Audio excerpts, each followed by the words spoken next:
In this video, I'm gonna be building 100 popular and iconic vehicles in LEGO, from ones on land to water all the way to the sky. Literally, this video will not end until I build 100 vehicles, so anyway, let the challenge begin. Okay, now 100 is a huge number, so my game plan is to build any mode of transportation that will take a minifig from one point to another. The first of our three elements is land, so let's begin with our land vehicles. The first thing I built is this green Lamborghini. It's got lots of tiny details, like for the wheels, I use these plates used to serve food. I also built a Lego ambulance. It's got lots of emergency lights, and these doors open in the back to put a person in with a stretcher.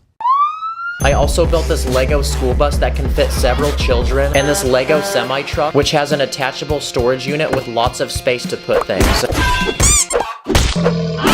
What about a lowrider? It's one of those cars that bounce up and down. So I built one in Lego. To make the thing actually bounce, I used these rubber bands, which are actual Lego pieces. Oh yeah, yeah. Another vehicle is a limousine. It basically looks like someone stretched a car in Photoshop. And usually limousines are for very important people. So here's the mayor of Lego City, and let's safely transport him to his next meeting. What about electric cars? Well, Tesla recently came out with this one called the Cybertruck. It looks like a car that hasn't fully loaded into the map. Shout out to Elon Musk. I also built a Lego Model T, which is one of the first ever cars invented. Here's a Formula 1 race car. It's lightweight, low to the ground, and it has lots of wings and a spoiler to make it go fast. I also built an old school Lego police car, and inside is a police officer ready to arrest a criminal. A man is committing an illegal building technique in Lego City. Send him to the new Lego police station. I also built this Lego fire truck, and it's got lots of play features, like this storage unit to put random things, this hose that can be pulled out, and this ladder which can move in any direction and also extend. This next one is a dump truck, and I built it so that it actually works like one. Another construction vehicle is a steamroller, and it has a giant wheel on the front used to flatten roads. I also built a tiny smart car, and one of those tiny electric cars for kids. It was always such a flex owning one of these. And I also built this kid's toy car, which I feel like I've seen at every daycare center. Another simple vehicle is a bicycle. I also went ahead and built one of the first ever bicycle designs over 100 years ago. For some reason, both wheels weren't the same size. Another vehicle is a motorcycle, like this one that I can imagine someone with a leather jacket and a bandana driving. I also built this motorcycle, which has a sidecar, and this one called a slingshot. Basically, it's a three-wheeled motorcycle that kind of looks like a car at the same time. This one's called a mono wheel, and it's basically a one-wheeled motorcycle, but you literally sit inside the wheel and drive it. Another one-wheeled vehicle is a unicycle. Another category of vehicles are off-road vehicles. For example, this dune buggy, or this all-terrain bike that can seat a single minifig. I also built a truck. I added some giant wheels on this one to turn it into a monster truck. I also built a Lego minecart and this hand car, which requires two people to pump this lever to move it forward. Does a roller coaster count as a rail vehicle? Probably not, but we're gonna count it anyway. What about animal-powered vehicles, like a wagon that gets pulled by horses? Or what about just straight up riding a horse? Another animal you can ride is an elephant. You can also ride a camel, an ostrich, or if you're brave enough, a bull. What about vehicles to use on the snow, like a dog sled? Okay, ready, dogs? Mush! Oh crap, wait, no, there's a squirrel. Don't look at the squirrel. What about skiing? Skiing's another mode of transportation. Or there's snowboarding. Also ice skating. So here's some custom ice skate pieces that go on a minifig's legs. And the final snow vehicle I built is this snowmobile. I also built a go-kart, and I based this off one that I found in real life. Here's one of those electric scooters that old people ride. I remember being a kid and stealing my granddad's. Okay, Granny, let's see how fast you are. Ready, set, go. Okay, I upgraded it, now let's try it. And there's other modes of transportation, like a wheelchair or a baby carriage. If you really think about it, your legs are considered a mode of transportation. Or what about piggyback riding another person? That's a mode of transportation, right? What about rollerblades or a skateboard? Or what about a shopping cart? Here's a Lego scooter that I built with some basic Lego parts. Here's a pogo stick. Now there's actually an official Lego pogo stick piece, but they're extremely rare, and the cheapest I could find was $300. So because of that, I built my own custom version using basic Lego pieces. I also built a golf cart, a street sweeper that uses these special brush pieces, a Lego moon buggy, which is actually based off of a real one that's on the moon right now, and one of those giant lawnmowers that you sit on top of and drive. This next vehicle is called a litter. Basically, you sit in a box and then people carry you. Not gonna lie, this seems really painful. There's also this one called a rickshaw, where you sit in a seat and someone pulls you. Come on, run faster, run faster! And for the final land vehicle, here's a Lego tank. It's got a giant gun on the top that can rotate, these rubber treads, and I built it in camo. It's like you can't even see it. And okay, I think that's a good amount of land vehicles we built. The next element on our list is water, so let's begin with our water vehicles. Here's a wooden canoe, a kayak, a rowboat, an inflatable raft boat, a gondola, which is a special type of boat from Italy, an airboat, which is used in swamps and has a giant fan on the back to propel it forward. I also built this Lego jet ski and this sporty looking jet boat. And here's a stand-up paddleboard. Here's a Lego surfboard, and to go with it, I built this cool wave using a bendable Lego trick. And here's a windsurfboard, which is like a normal surfboard but with a sail on it. I also built a Lego flyboard, which is basically a board you stand on and water shoots out the bottom and you can fly. Here's a giant wooden pirate ship. It comes with cannons, giant sails, and a plank. It's an old Lego set from over 30 years ago. What about a famous ship, like this Lego Titanic made from over 9,000 pieces? This thing is so beautiful. If anything bad happened to it, I'd literally cry. Okay, let's add it to our collection. Oh crap. And since we just looked at the Titanic, here's a Lego submarine. This one's got a giant glass bubble on the front that you can lift open to put a minifig inside. There's also several propellers and some giant fins in the back. And now, for the final water vehicle, I want to build a Lego yacht. So I quickly speed built this one with 3 separate levels, and we're about to fill it with all the goodness that a dream yacht could possibly need. I started by turning the first floor into a bedroom and an office with a computer. For the second level, I'm gonna build a dining room with a smoothie bar for people to make drinks. And for the top deck, I'm gonna put a minifig up there driving the boat. I'm also gonna give this boat its very own private DJ and some chairs in the back for people to sunbathe. And there we go, our Lego yacht looks complete. This is what every Lego person dreams to have. And there you go, it looks like that completes all of our water vehicles. Except the Titanic. That one imploded. But before the air vehicles, it's time for a quick speed round of famous vehicles from movies and TV shows. The first vehicle is the Paddy Wagon from SpongeBob. It's basically a burger turned into a car. And to build the burger, I used a sideways building technique. Here's Lightning McQueen and Mater from the Cars movie, Thomas the Train from one of my childhood shows, the Pizza Planet truck from Toy Story. What about the flying rug from Aladdin? That's technically a mode of transportation, right? This next vehicle is the Mystery Machine from Scooby-Doo. This thing was gonna be way too hard to build because of all the details, so I bought the Lego set. And another Lego set I built is this X-Wing Starfighter from Star Wars. It has movable wings and it comes with Luke Skywalker. Here's the Lego Toyota Supra from the first Fast and Furious movie, a gyrosphere from Jurassic World, which is a glass ball that you sit inside of and ride. Here's a flying broomstick from Harry Potter. And for my favorite vehicle of all, here's the Lego Batmobile. It's got tons of features like massive wheels in the back and these giant wings. And the third but final element on our list is air. So let's build our air vehicles. The first air vehicle on our list is a private jet. And to fly these, you either need to have a lot of money or be very important. So here's a bunch of rich and important Lego celebrities, so we can load them into the plane and off we go to the next destination. And for poor peasants that can't afford private jets, here's a commercial airplane that can fit way more passengers. I also built a Lego attack helicopter with working propellers. Next on the list, I built this Lego float plane, which is a plane designed to land and float on water.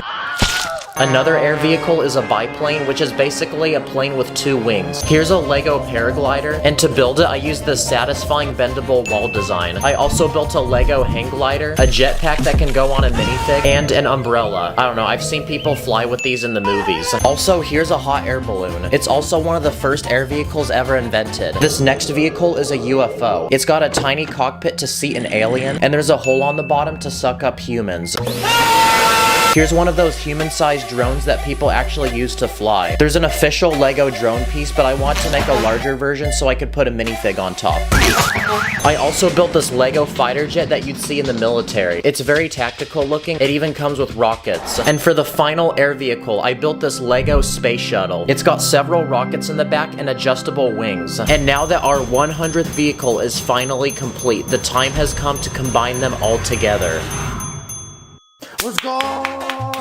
Oh my gosh, this feels so good. I've been building for an entire week. Look at this, I could hardly fit all of them on the table. This is our first video of 2024. I got some banger projects for y'all, and it's about to be a crazy year. So thank you for watching, y'all. Stay blessed.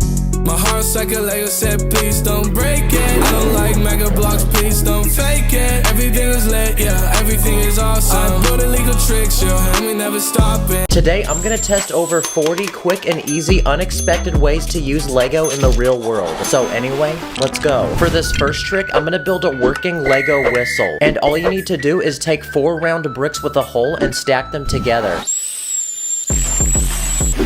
There's another few ways of building a whistle, like using these 3 pieces. Or you can use a single piece, like this long tube. This one is definitely the loudest. For this next trick, you can take Lego base plates in different sizes, and they turn into drums.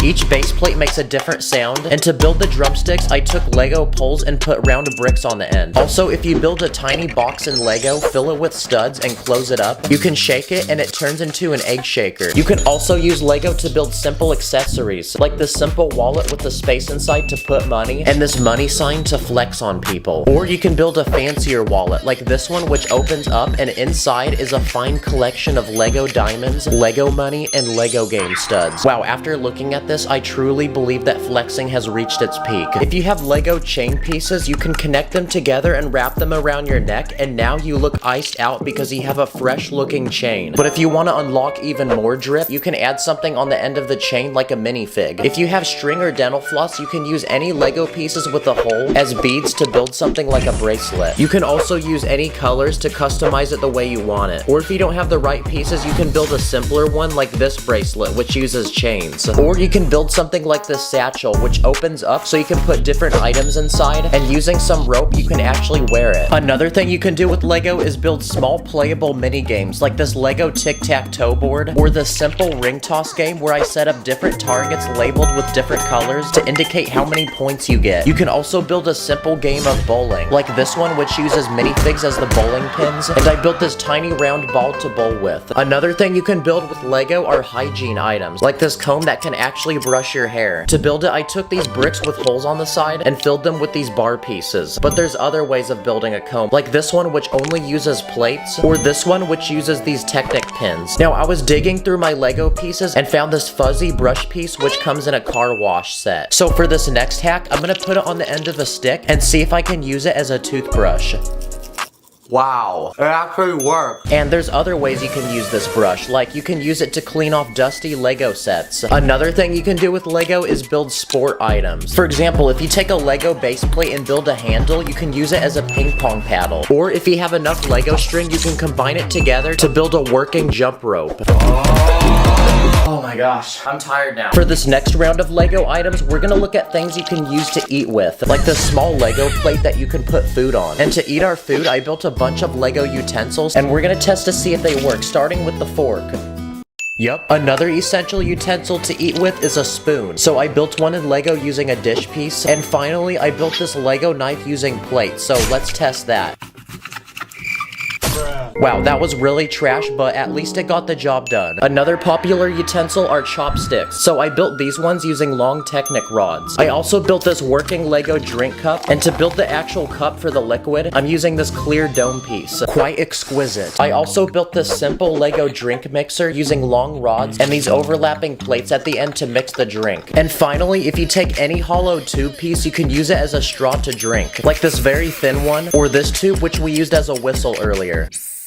If you have lots of candy, you can build your very own Lego candy dispenser. There's a small glass case to put the candy in, and when you pull on this lever, it opens a hole for the candy to fall through. For these next few ideas, I got them from my subscribers on Instagram. This person said you can make a wristband using minifig legs. Dang, those yellow legs are kind of looking sus. You can also use Lego to scratch your back, so I built this Lego back scratcher. Oh my gosh, this feels so good right now. But to build this, I made a long stick and just put a brick on the end. Sometimes if you have a broken Lego piece, it will be so sharp that you can use it to cut things open like a box. And for the final but most genius idea, if you're outside and find a bug, you can build it its very own Lego habitat, like this one with transparent pieces for the glass, lots of plants, and this Lego man. If you just finished a Lego set and you have the box, don't throw it away, because for this next hack, you can cut out the front cover of the box and use it as a picture, so you can build a custom Lego frame around it using plates, and you can even add things around it like minifigs. And to make it stand up, I put some Lego bricks on the back. So there we go. Don't be an NPC and throw your Lego boxes away. Instead, use them to decorate your room. Another thing you can do is cut out the Lego logo on the box and add it to the back of your phone case so it looks like a sticker. If you have a favorite Lego minifig, you can decorate your car by attaching it to some rope and hanging it from the rear view mirror. For this next hack, you can take any Lego tire pieces, attach it to a long Technic rod, and now you have a simple tool you can use to massage yourself. You can also use Lego to build simple fidget toys, like you can spin a car tire on a Lego stick. Another useful thing you can build in Lego is a ruler. So I built 2 of them, each serving a different purpose, and you can use these to measure how long or how tall any Lego build is. This next trick is for all the gamers, because you can build simple weights to hold down keys on your computer and mouse. That way, if you're playing Minecraft, you can go eat while you're still mining for diamonds. Come on, give me diamonds, give me diamonds. If you have any normal pen, you can take it apart to remove the small tube full of ink, and it fits perfectly inside a round 2x2 brick. So if you keep adding bricks and add a small cone at the tip, you can build a working Lego pen and customize it the way you want it. You can also use Lego as a guide to draw different shapes, like circles or squares, or you can use long plates to draw straight edges. For this next hack, if you're ever on a really boring Zoom call, you can prank people by building a simple platform to hang from the top of your computer with a minifig that covers your camera. For this next trick, if you take a magnifying glass for a Lego minifig, you can actually use it just like a real magnifying glass. Also, if you detach the arms off a Lego minifig, you can stick it around the camera on your phone, and now you can take pictures and videos and feel what it's like to be a Lego person. If you have an annoying sibling, you can scatter Lego bricks around the door of your room. That way they can't come in. For this next hack, you can use a brick separator to open a soda can, or you can use it to peel off any Lego sticker without damaging the end of it like your fingernails would. You can also use a Lego base plate as a fly swatter.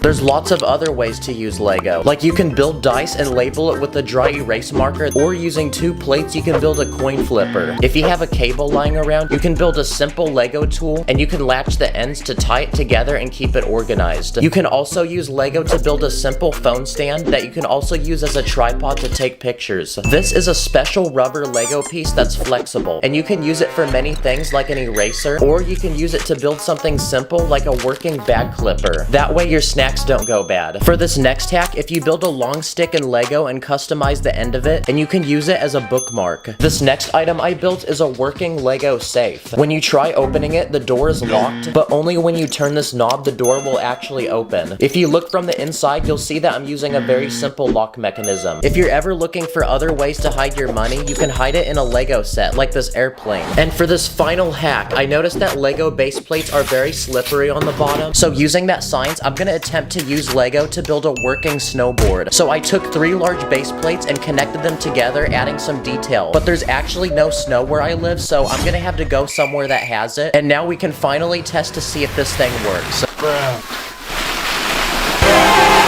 Okay, nice. Yes, it does. Go try some of these hacks yourself. Comment which one you like the most, and thanks for watching. Run up the studs, I'm a true Jedi. Connect the bricks like it's the Wi-Fi. I am the top dog. They call me titty, stacking so quick, they cannot see me. In this video, I'm gonna challenge myself to take 10 cool, popular, and common tech items and turn them into Lego. Let's go. The first thing on my list is a smartphone. And an actual tech YouTuber with 2 million subscribers told me to build the iPhone 15, which drops later this year. So we're gonna try it. I'm gonna start by building the outside of the phone using 4 slope pieces and a bunch of plates. And I did a simple trick where I left a few studs out for volume buttons. Then I'm gonna build the screen of the phone using several tiny plates. And finally, every iPhone needs apps. So I went in my bin and grabbed a bunch of 2x2 plates in different colors, and now we can add them to the phone screen. Okay, we got Snapchat, YouTube, TikTok, Discord, Spotify, and what the heck, why is the screen frozen? It's not working. Another YouTuber told me to build AirPods. This is perfect because I actually own a pair of these, so we can use it for reference. If I take 2 of these paddle accessories that belong to minifigs and attach a white minifig head to each one, then I think we've successfully built a pair of AirPods. So now we can Bluetooth connect them to my iPhone and I can listen to some fire music. Wow, it actually fits really well in my ear too. Another very techie thing is virtual reality. So I'm gonna attempt to build a pair of Lego VR headsets. And to make this work like an actual pair, I made an empty slot where you can put a phone. That way when you wear it, you can actually see things. And because Lego doesn't really make elastic pieces, I just had to use some rubber bands. That way it can strap to my face. Whoa, this is kind of trippy, not gonna lie. It actually works like a real pair of VR headsets. Wow, I never thought having technology strapped to your face could be so cool. I can't see anything. Whoa, what the heck? For this next idea, I'm gonna become a gamer bro because I'm gonna try to build a Lego gaming system. And to build it, I'm gonna start by making the 2 Joy-Cons with multiple buttons. Then in the very middle, I'm gonna make a blank screen. Okay, I'm gonna be honest, this is still looking kinda mid. So I decided I'm gonna get rid of the black screen. And instead, I'm gonna replace it with a game of Minecraft with some landscaping, a tree, villager, Steve, a house for Steve to live in, and to make this feel even more like Minecraft, I'm gonna add a health bar and a hunger bar. Oh crap, wait Steve, your hunger's low. Here, eat this chicken. Man, that was a close call. And there we go. I think we've successfully built a Lego gaming system. Okay, so we've made technology that can go in your ears, on your face, but what about your wrist? My next idea is to make an Apple Watch. To make the strap of the watch, I'm gonna take multiple hinge pieces and link them together. Then to make the actual watch, I'm gonna make a screen using a black plate. Then I'm gonna connect a bunch of studs in different colors, and they look like apps. And once we put everything together, our Apple Watch is complete. But to really finish this watch, we need to make a stereotypical Apple commercial for it. Introducing the future on your wrist. With every Apple product, we strive for better, stronger, faster. And wow, this honestly is really nice to wear. Oh yeah, my wrist looks so icy now. Oh dang, it's dripping. Another techie thing are those vacuum cleaners that crawl around on your floor. I want to attempt to make this work like one, so I'm going to use a motorized Lego piece to get a few wheels to spin and actually push this thing forward. Then I'm going to build another set of wheels, and when they rotate, this net piece will help push pieces into this small compartment. And now it's time to see if it works. Okay, it's time for some cleaning. What the heck? Dang, that's kind of a fat L because it didn't work like I thought it would, but after a few more tries, I did actually get some pieces. Very good. Keep cleaning. Oh, wait, stop. Whoa, stop. What if we built an Alexa? You know, those round things that you talk to? I'm gonna start by taking a bunch of plates, then using a sideways building technique to connect them all together. Then I'm gonna give it a small platform for it to sit on. And there we go, our Lego Alexa is complete, and it actually looks pretty satisfying. Hey Alexa, order me some chicken nuggets. Alexa.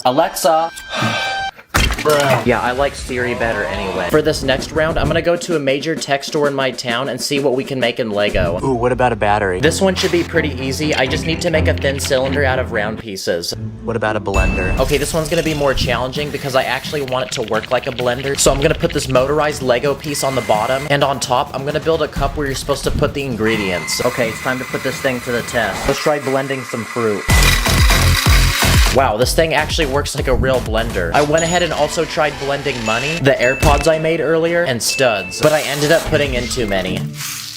Oh shoot, it literally broke the thing. What about these refrigerators with the screen on it? Wait, what the heck is that? I'm gonna make this one minifig scale, and for the actual screen, I'm just gonna use a 2x4 tile. And there we go, now we have something to entertain our minifigs. What about a light bulb? This one's easy, I just gotta really think of an idea. Oh, there we go, guys. Let's go. I didn't even have to build that one. Another tech item to build is a camera, kind of like the one I'm using right now to film this video. For this one, I'm gonna start by building a rectangular body. I'm gonna add a screen and different buttons to the sides of it. And finally, I'm gonna build the lens to the camera, and I'm gonna use this clear dish piece to make it look like there's glass at the end.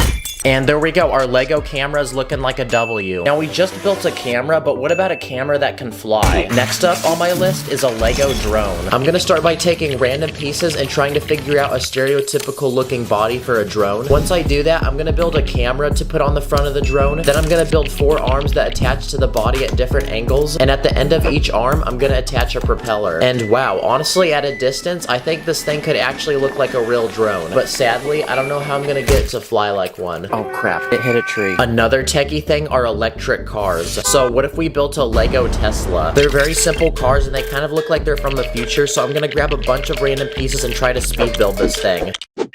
Okay, and the Tesla is finished. It has a full interior that can seat 2 minifigs, and I also added some small details like a spoiler, door handles, and some side mirrors. But most importantly, to go with the Tesla, I'm gonna attempt to make Elon Musk as a Lego minifig. And before he can drive the car, we need to charge it, so I built this Lego charging station. So now we can juice up the Tesla, and it's ready to go.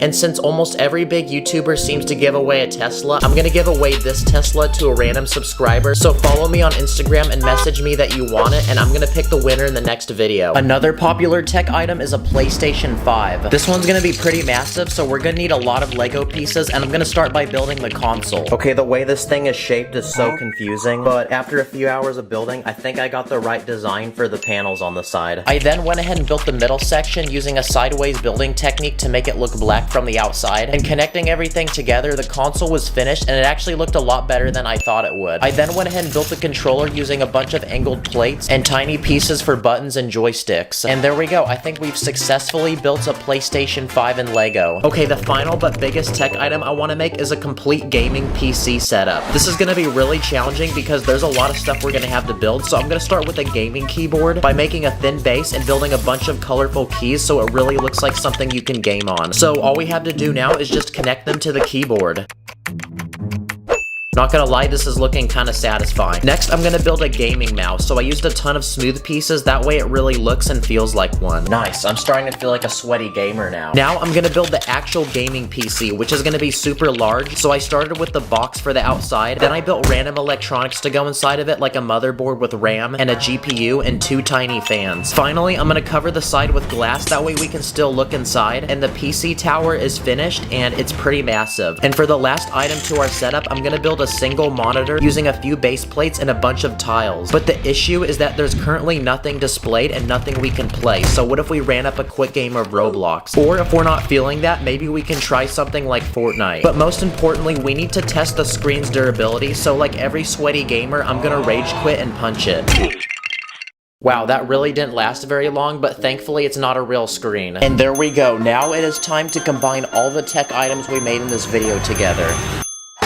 Wow, I'm surprised by how many tech items I actually made in this video. Thank you for watching, see you in the next one. In this video, we're gonna be looking at over 40 easy, satisfying, dumb, and fun things you can do with Lego when you're bored. Let's go. Okay, it's summertime, which means a lot of people are probably out of school right now and have nothing to do. But don't worry, because I have a lot of ideas for y'all. The first thing you can do is make satisfying items that you can fidget with. This first one I built is a cube, and it has a spinning wheel with a knob on it that you can rotate, 3 interlocking gears, another spinning feature, and some buttons you can press that use these rubber Technic pieces. And finally, even more rotating pieces. You can also build spinners like this tiny one that uses transparent studs. Or you can build this one that's made from 4 pieces, and it literally uses a saw blade. Let's see if this can cut through paper.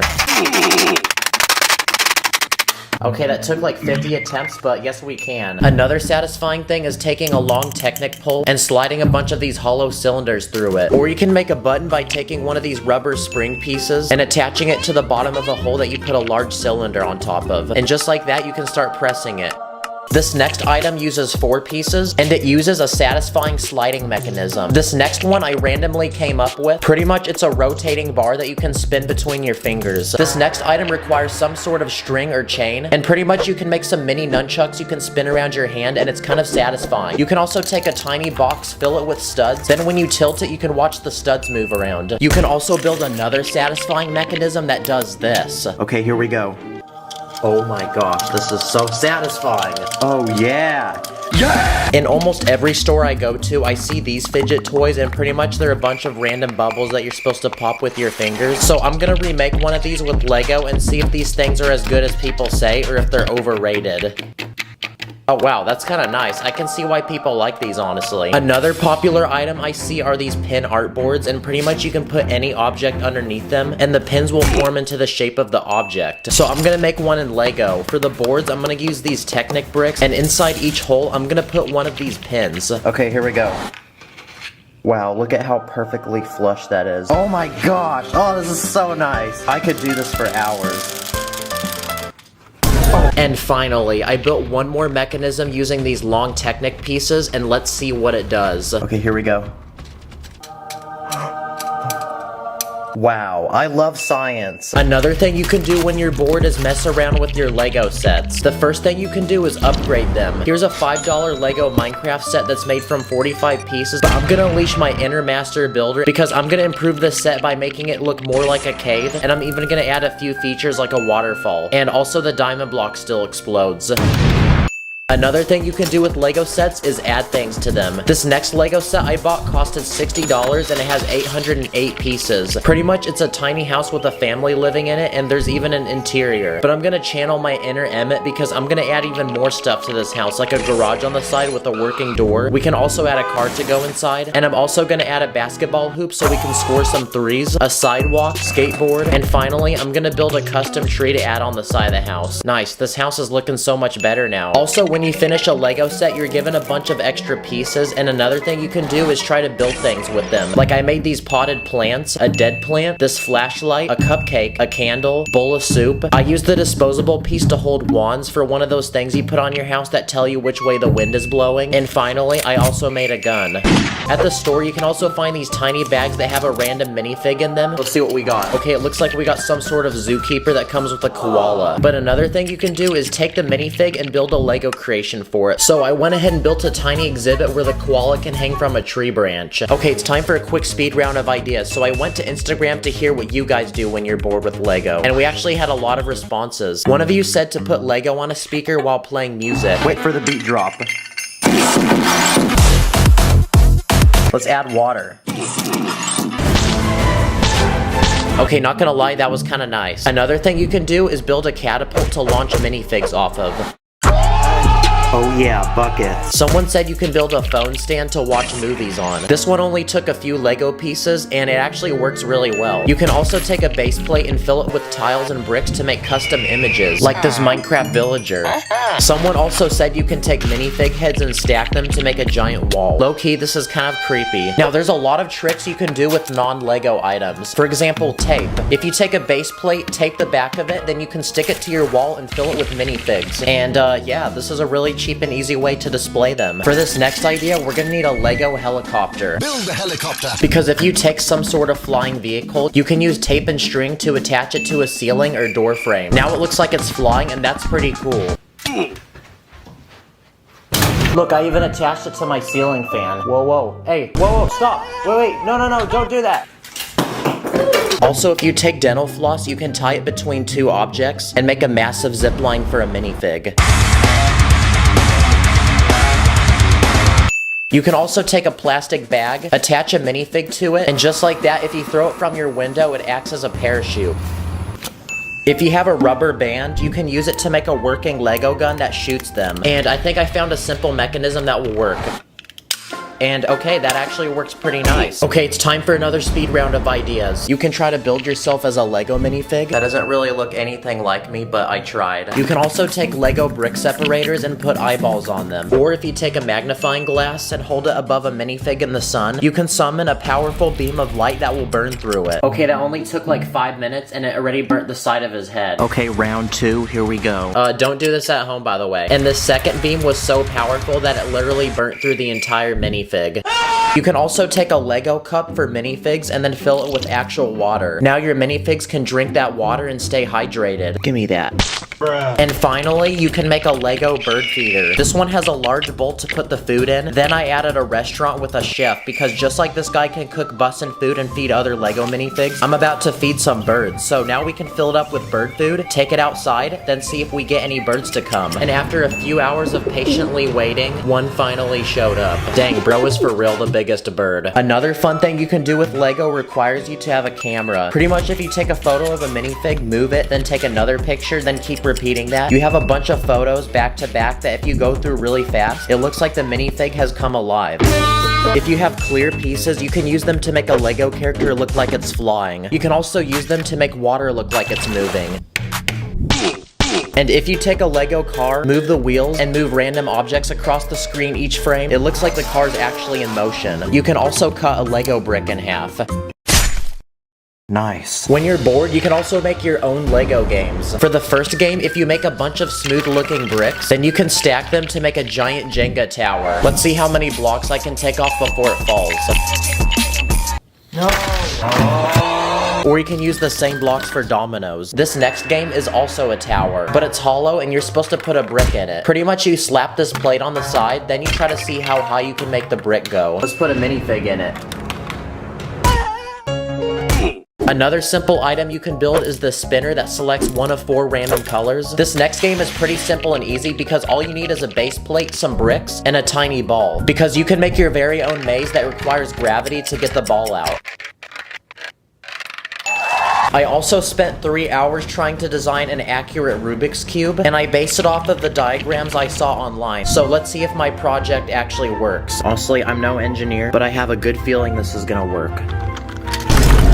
Bruh. The heck? Yeah, well, I tried, guys. I really did try. Well, that was a lot of ideas that I just showed you guys, and hopefully I cured your boredom. So go have fun, and I'll see you in the next one. Stack it up like a brick. Call me and make us some build them quick. Today, I'm gonna be building and testing over 20 satisfying and impossible looking things you can do with Lego. So anyway, let's go. This first Lego build I made is a car with square wheels. Yeah, you're probably confused where I'm going, but let me cook real quick, because it turns out there's a special road you can build which will actually allow the wheels to spin. I built this really bumpy road, but apparently it's supposed to actually help. Okay, here we go.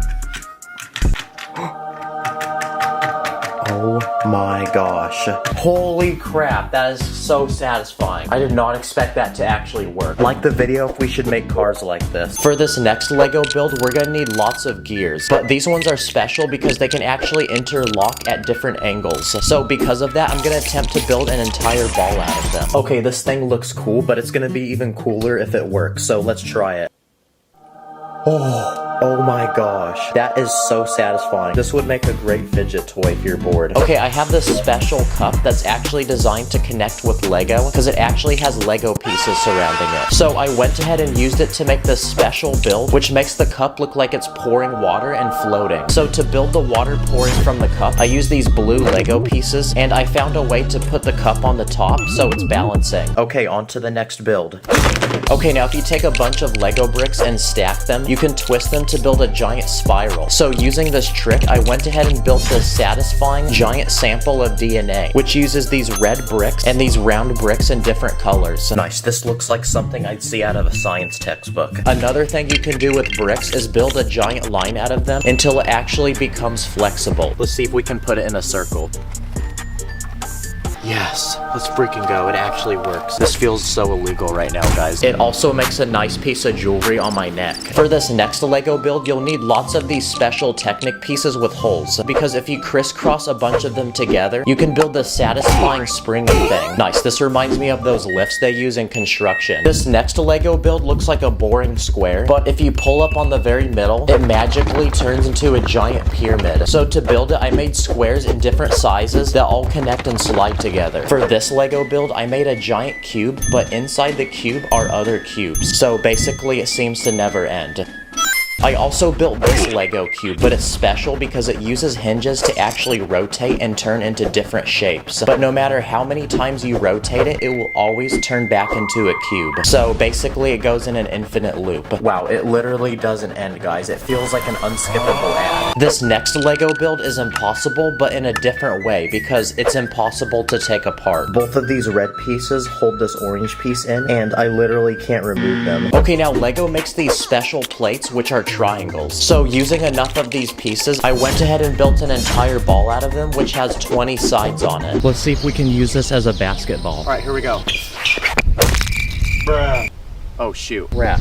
Forgot I can't do that. For this next interesting build, we're gonna make some custom Lego art.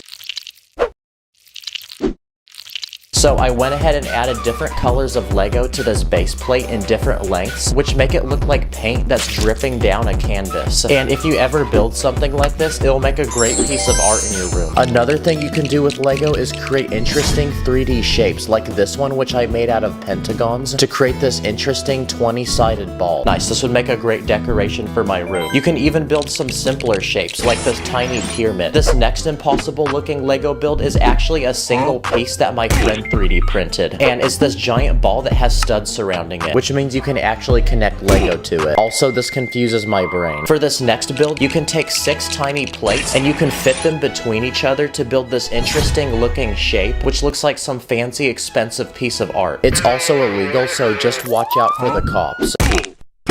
Now, something cool you can do with Lego is make certain items look like they're melting.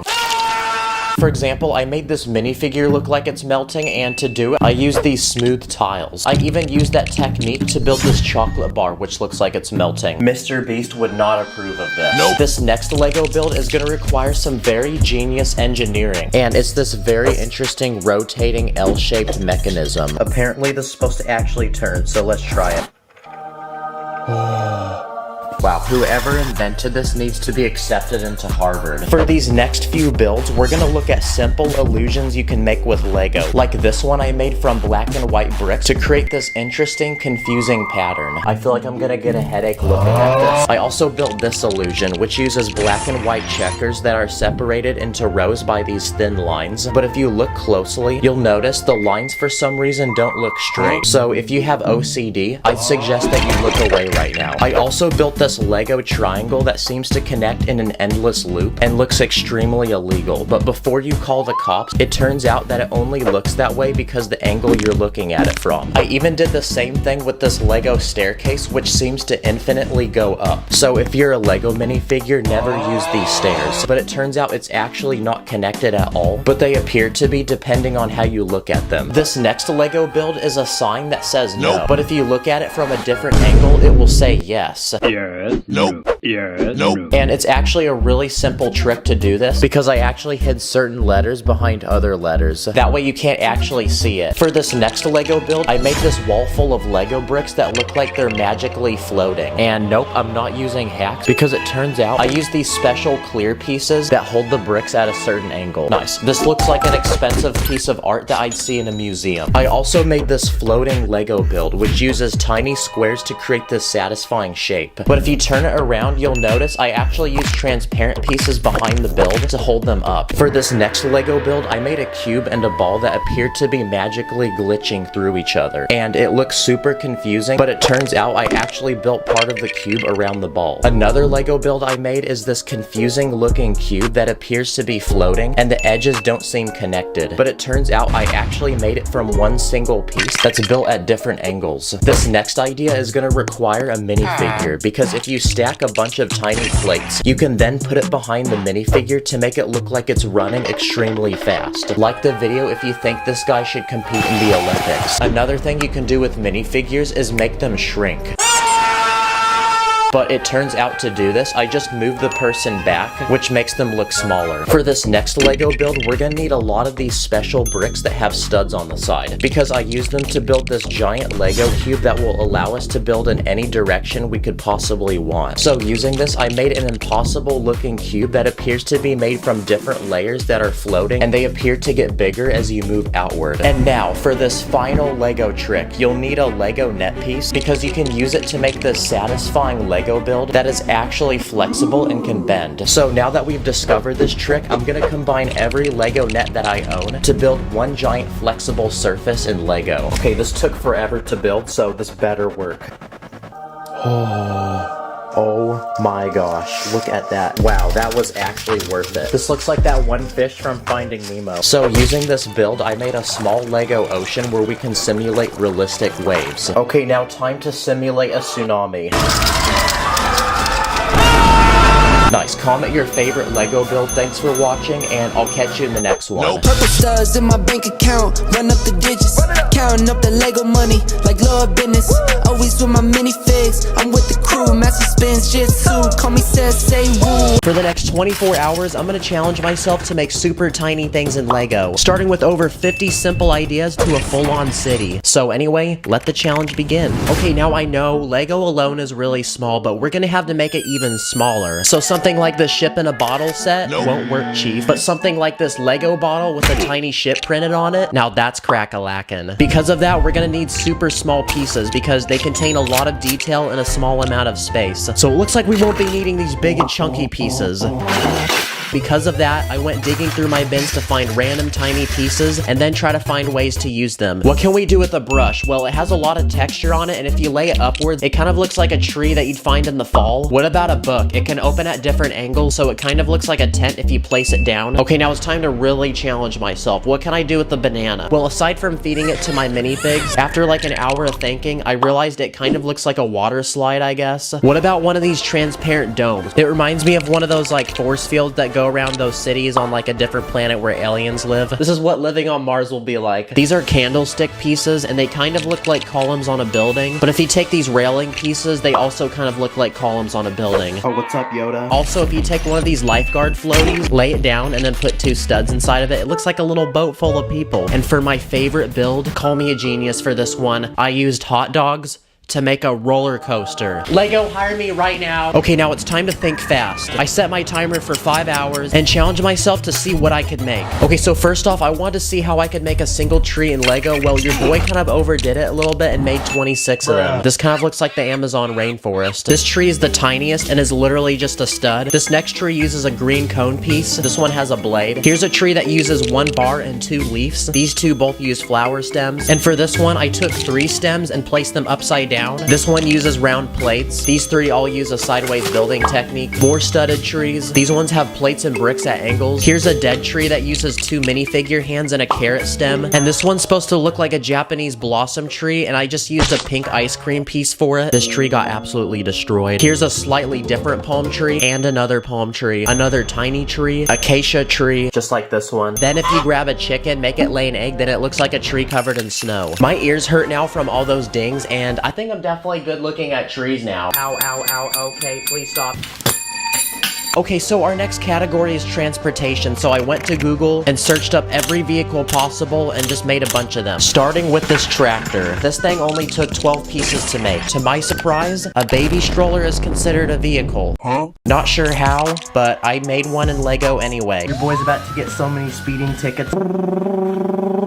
I'm a 20-year-old man doing this, by the way. Here's a skateboard. It literally is just a jumper plate and a unicycle. It can't really stand up. Here's my attempt to make a motorcycle. I really tried on this. I realized if you take one of these triangular tiles, it kind of looks like a hang glider. And here's a tiny car, or you can make a smaller version that only uses 2 pieces. Or you can make one using a single roller skate. Similar to that car, I made a tank and I used a minifig hand for the gun on top. Here's one of those modern trains that go through cities. I also made this excavator. Let's go see if it actually works. And it does get dirt. Okay, what about air vehicles? First, I made this biplane with a tiny propeller on the front. Here's my attempt to make a passenger plane like you see at the airports. I then took a balloon and then made a hot air balloon out of it. And another hot air vehicle I made is this blimp. And lastly, here's a helicopter I made. And finally, water vehicles. Here's a sporty jet boat I made. And here's a wooden ship, and you can see it's being eaten by one of those creepy octopuses that for some reason love eating ships. I also built this cargo ship, and for the cargo crates, I used a bunch of pieces in different colors. And here's my tiny version of the Titanic. Here's a log cabin, and for the chimney smoke, I used a hat plume. And here's another house. Wait. Guys, you were supposed to finish it like an hour ago. Why are you guys still building it? I'm gonna come back in 30 seconds and you better be done. Here's a tiny version of the Leaning Tower of Pisa. And this is the Sphinx from Egypt. I didn't have the hat in the right color, sorry. I just realized if you put a lot of these builds next to minifigs, they look like Lego sets. Okay, now it was time to interact with my subscribers. So I went onto my YouTube, put a post up asking what you wanted to see me make small in Lego. And a lot of you guys wanted Star Wars stuff. So here's a small version of the Death Star. The only inaccurate thing about this is that it hasn't blown up. I also made a Republic gunship, which is a vehicle from the second movie, and then I also made a super small replica of the Millennium Falcon. And for all of my Marvel fans, here's a small replica of the Avengers Tower. Oh, look at Spider-Man. Here's one of the Great Pyramids of Giza, and here's a man who's fallen in a river in Lego City. But to save him, we need to deploy the rescue helicopter and save the day. Lego hired me for doing your commercials. Someone wanted me to make a soccer field, so here's one, or football, depending on where you are in the world. Someone wanted me to make a Minecraft build, so here's a small chunk that I made. Up top is a village with some tiny little villagers and my boy Steve. And beneath that is a cave full of lava, water, and within the rocks I added iron, lapis, emerald, redstone, and even diamonds. And for a more challenging build, someone wanted me to make a floating city, so I kind of had to use my imagination here, and I made a floating castle on a giant rock. I used a sideways building technique to make the rock, and I used a bunch of these tiny slopes up top for roofs. And to make it look like it's really in the air, I used some transparent pieces and put a cloud beneath it, which uses some of these Technic pieces to impersonate rain. Okay, how's the progress on the house looking? Oh, cool, it's done. All right. There you go, guys. That's the house I was talking about. Okay, I've made over 60 different things in Lego, and I kind of feel like a sensei at this point, so it's time to take my true wisdom and make something pretty ambitious, like a city. I usually see a city as a place with a bunch of tall buildings, so let's just make a bunch of tall buildings. Wow, that was pretty easy, no sweat. Oh wait, I just realized something. We can't use Lego sets because that's considered cheating. I did find these special pieces though that look like windows on a skyscraper, so we can go ahead and use these. This one's supposed to be an apartment building. These three use a sideways building technique. This one looks like a triangle and I used hinges. These two use jumper plates, and it's cool because I placed each level at a different angle. Like this one spirals upwards. When you're building at this scale, the smallest details count, so I even used the tiny grooves on these plates to separate the levels on this building. This skyscraper is pretty futuristic looking. This one was inspired by the Burj Khalifa, which is the tallest skyscraper in the world. These two skyscrapers have a bridge connecting them, and this skyscraper has a swimming pool on top, and it also has one of those large advertisements like you see in Times Square, New York. And I made even more. Okay, if I make one more skyscraper, I'm gonna be mad like this guy. So now it's time to take what we have and actually put it all together in one big city. Okay, we got our roads done. I then went ahead and started laying out space for the buildings to go. Okay, so I left studs so the buildings can connect. Everything else is tiled so it looks clean. Now we can start adding our buildings. That looks pretty good. I didn't like the color of the road, so I changed it to black. Looks better. Also, the city's looking too much like a concrete jungle, so I added a park with some trees. That way people can also breathe as well. I had one empty space and I wanted to add a port. Let's see if this works. Whoa, that's sick, it worked. And then I added some of the water vehicles we made earlier. And all we had to do now was move in our citizens.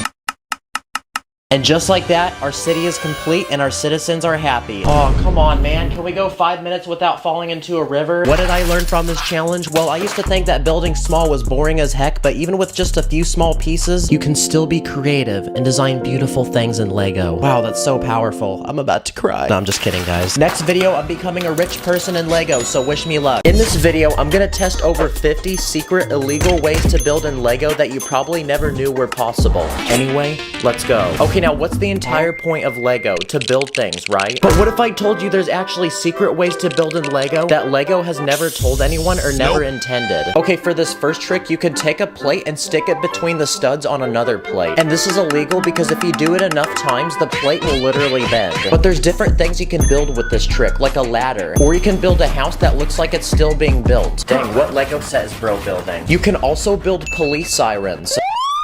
I also built a simple work table to put tools on. You can also build a waterfall like this one, where I'm able to put bubbles on the side. That way it looks like the water's actually flowing. And for my favorite hack, you can use this trick to build the walls of a house. That way you don't need to use so many bricks. You can also build a giant spoiler for a car. Okay, now if you've built a Lego wall long enough, you'll notice that it can actually bend. So for these next illegal tricks, we're gonna try building crazy Lego shapes. How about a triangle? Okay, here we go. Nope. Let's try that one more time. Oh my gosh, no way. Yes! This is a normal Lego square, but what if we added an extra side to it and turned it into a pentagon? Nice. This is actually so satisfying. Now, what's the whole point of a Lego piece? To be connected to something, right? But what if we were savage and didn't do that? So for this next trick, it's taking Lego pieces and not connecting them all the way. Now, this is actually really strapped because you can use this to do some really cool things. Like, I built an archway for a gate. I also used this trick to build a curved wall for a garden. Or just for fun, you can build your very own Lego circle.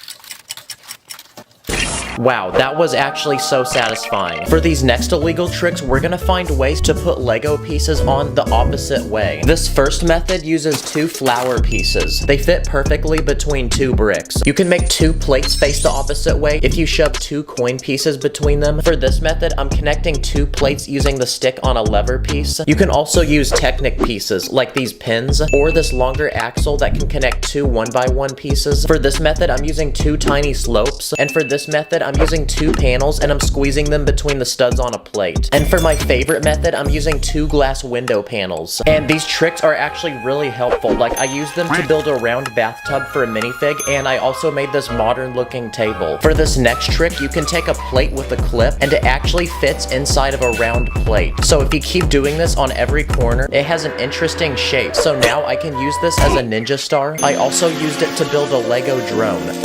For this next illegal trick, you can put a tile piece inside of another tile. I took these tiles that look like triangles, and I built a very fancy abstract piece of art that looks like something that could go in a museum and sell for millions of dollars. Also, it looks like a Fortnite build battle. I used this trick to build a towel and make it look like it's hanging off a table. I also made this small bench, and I also put them on the bottom of this chair for legs. Okay, there's a lot of secret illegal tricks you can do with plants. For this first illegal trick, you can take leaf pieces and overlap them with each other. And this trick is very satisfying, so if you do it enough times, you can make a giant pine tree. If you take a default Lego bush and shove pieces into it, it looks like there's fruit growing on it. If you take a Lego gear, you can put a plant inside of it and it turns into a pot. Or if you have a Lego horn like this, you'll notice that the tip is very thin. So thin, you can actually put it in the tiny tube underneath a plate. Now it's been turned into a tiny looking plant. If you take a Lego brick, you can actually flip it upside down and you can fill in the empty spaces with plants. If you break off the bottom piece of this lever, you can attach it to a flower and now it makes the flower look bigger. Okay, this next trick is extremely illegal because if you have scissors, you can cut the tiny leaf pieces off of this piece. You can use it as a cool decoration for a hat, or you can put it on the bottom of a plate and it kind of looks like a small sailboat. For this next illegal trick, you can put a clip piece inside of a clip. So if you have a palm tree leaf, you can actually stand it up and it turns into a bush. For these next illegal tricks, we're gonna look at things you can do with car tires. If you have small tires, a stud actually fits perfectly inside of it. So if you attach this to the end of a bar, your minifig is now a gym bro because it looks like a giant weight.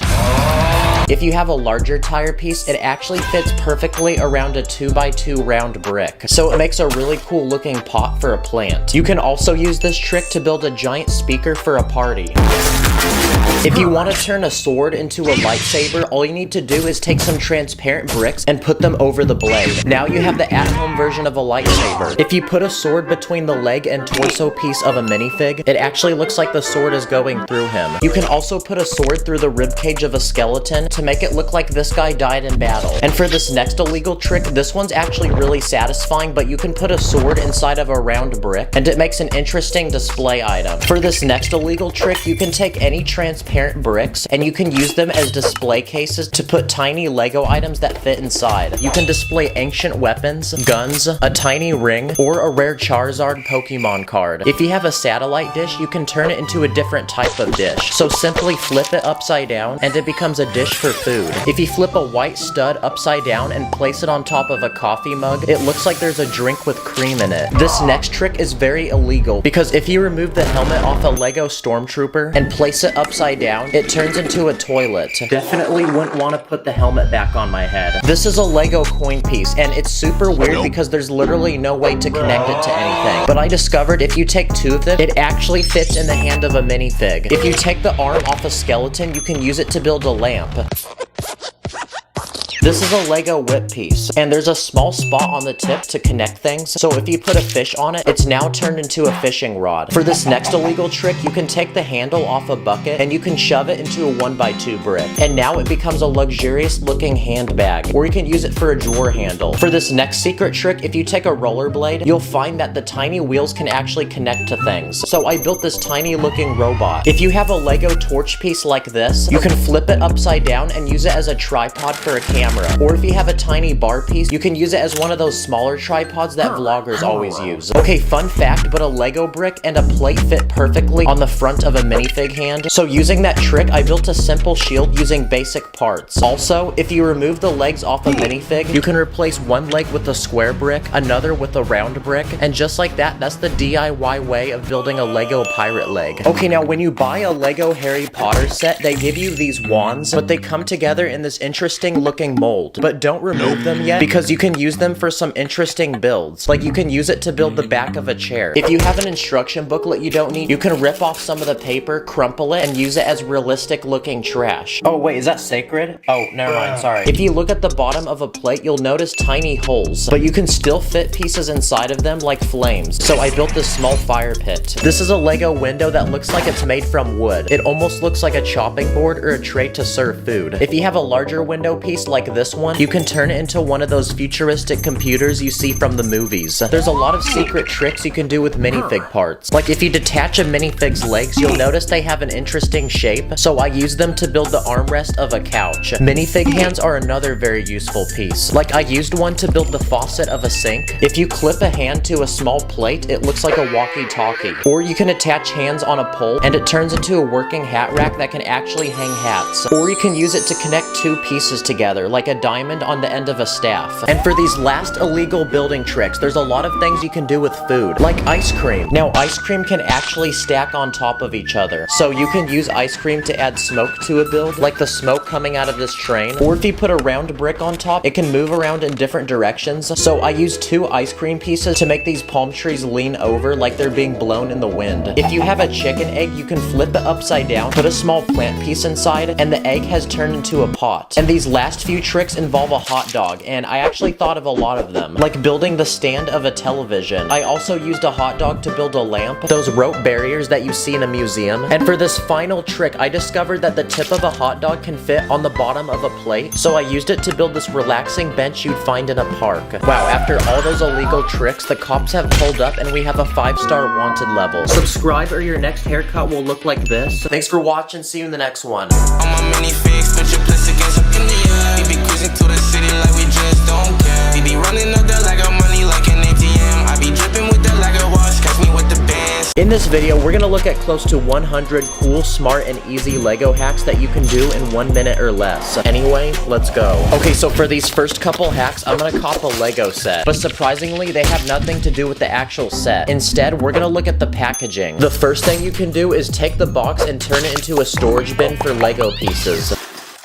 Look how useful this is. Don't throw away your Lego boxes anymore. If you want, you can also take the cardboard of the box and use it to make different items to go with your Lego. Like a simple tent for a minifig. You can also use it to build something like a table, or you can even make a tiny house for a minifig. Dang, it looks like that bathroom from Shrek. Sometimes on the side of the box, there's a picture of a Lego minifig, so if you cut that out, it almost looks like you have another Lego minifig. You can also build a simple ramp that you can launch cars off of.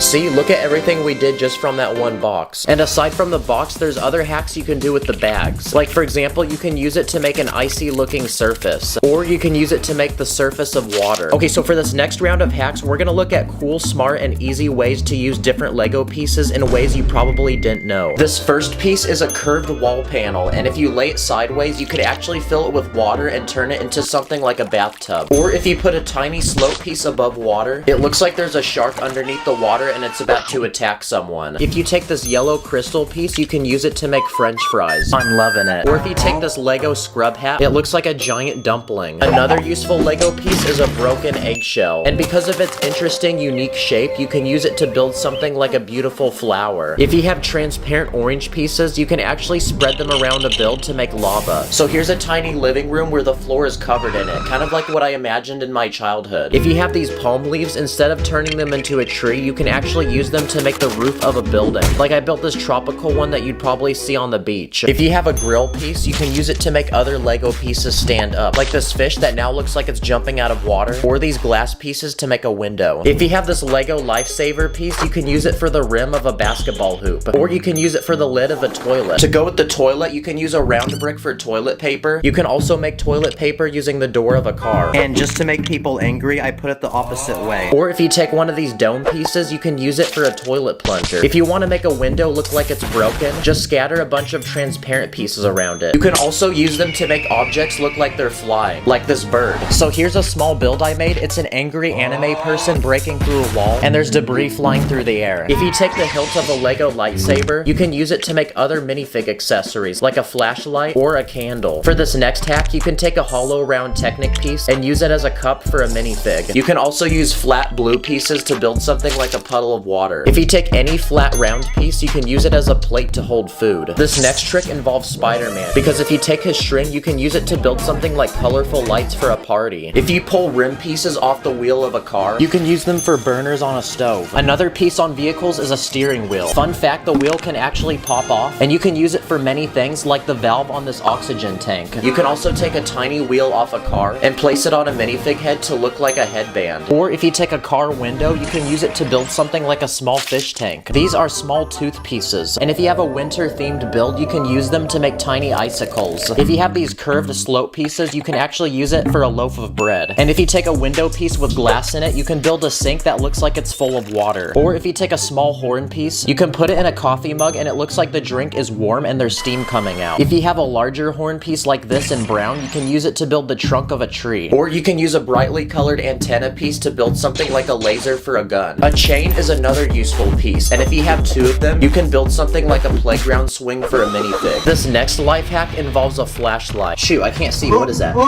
Because if you take something like a Lego house, you can actually put the flashlight inside. It makes the house look like it has lights on. Or if you take glow sticks and light them up, you can place them inside of rooms to add lots of color. Nice, it looks like one of those rooms where TikTokers film. Another non-Lego item you can use with Lego are dry erase board markers. If you take any Lego piece, you can draw on it and be able to erase it. So you can use it to make some cool t-shirt designs for a minifig, or you can draw your own facial expressions.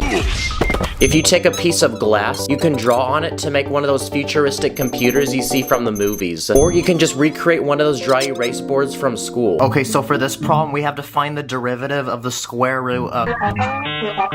Next, let's talk about different Lego hacks that can help you while you're building. If you have a bunch of tiles that aren't lined up properly, you can line them up by squishing them against a table or any hard surface. If you have two plates stuck together but you don't have a brick separator, you actually don't need one because you can actually take them apart using a brick. And aside from a brick separator, you can also use a crowbar to take pieces off. And another interesting hack is that you can actually connect Duplo bricks with normal Lego bricks, and it's pretty satisfying. Next, let's talk about quick and easy Lego builds that you can make in a minute or less. If you take any flat surface and spread tiny gray pieces on top, it turns into a really nice stone surface that makes for great outdoor builds. For this next hack, if you build a small environment and put a frame around it with a minifig inside, it looks like a 3D painting that you can put on a wall. If you build a small hinge and add two yellow tiles on each end, you can make one of those floors wet signs that you see in bathrooms. You can use the same hinge to make a pizza box or a tiny book for a minifig. If you want to improve your Lego guns, you can take this round plate with a bar on the side and attach it to the end of the gun to give it an extra handle. If you want to build yourself a flag but don't have the official Lego piece, you can build your very own using a clip and some small plates. For this next trick, you can take thin plates and stack them at different angles to make a spiral staircase. Okay, this next trick is illegal, but if you take tiles and place them down halfway on a plate, you can use this to make shingling on a roof. If you want to make a cool background for a Lego build, just take a base plate and lay it sideways, then you can fill it with random things like a house, some clouds, and the sun. It's quick to build and it doesn't use that many pieces. And for this final round of hacks, we're gonna look at cool, smart, and easy things you can do with Lego minifigs. If you take a Lego turban piece and a minifig head, you can combine them together to make what looks like a baby. Or if you take a Lego top hat, you can use it as a pot for plants. And if you take a chef hat, you can actually use it to make something like a mushroom. Now, brown Lego pieces are known for breaking easily, so if you have a brown hair piece that's broken, you can use it to give a minifig a clapped hairline. If you take a 1x1 brick, it actually fits perfectly on a minifig's hand. And with that, you can turn his hand into a robotic arm that can hold different types of accessories, like for example this saw. Or if you put a green hand piece inside of a brick, it looks like a tiny plant that just started growing. If you take this round stud piece with a hole in the middle, you can actually fit it between a minifig's hand and its arm, and now it looks like he's wearing an expensive watch. Another thing you can do with Lego minifigs is rotate the legs around, then you can make it look like it's bowing down and worshipping you. This is a Lego Woody minifig. He's much larger than a normal minifig, and so are his arms. So if you take his arms and put it on a normal minifig, it looks like someone's hit the gym. What a giga chad. Uh-oh, wait, hey ladies, step back. If you take a Lego satchel, you can actually use it to connect random items on a minifig's back, like a gun or a sword. Another minifig accessory is a cape, and if you take one of these, you can use it to make a curtain for something like a shower. If you take a Lego Bugs Bunny minifig and put it in an NBA uniform, he looks like he's from Space Jam. Someone told me a minifig can hold a phone charger, so let's see if that's true.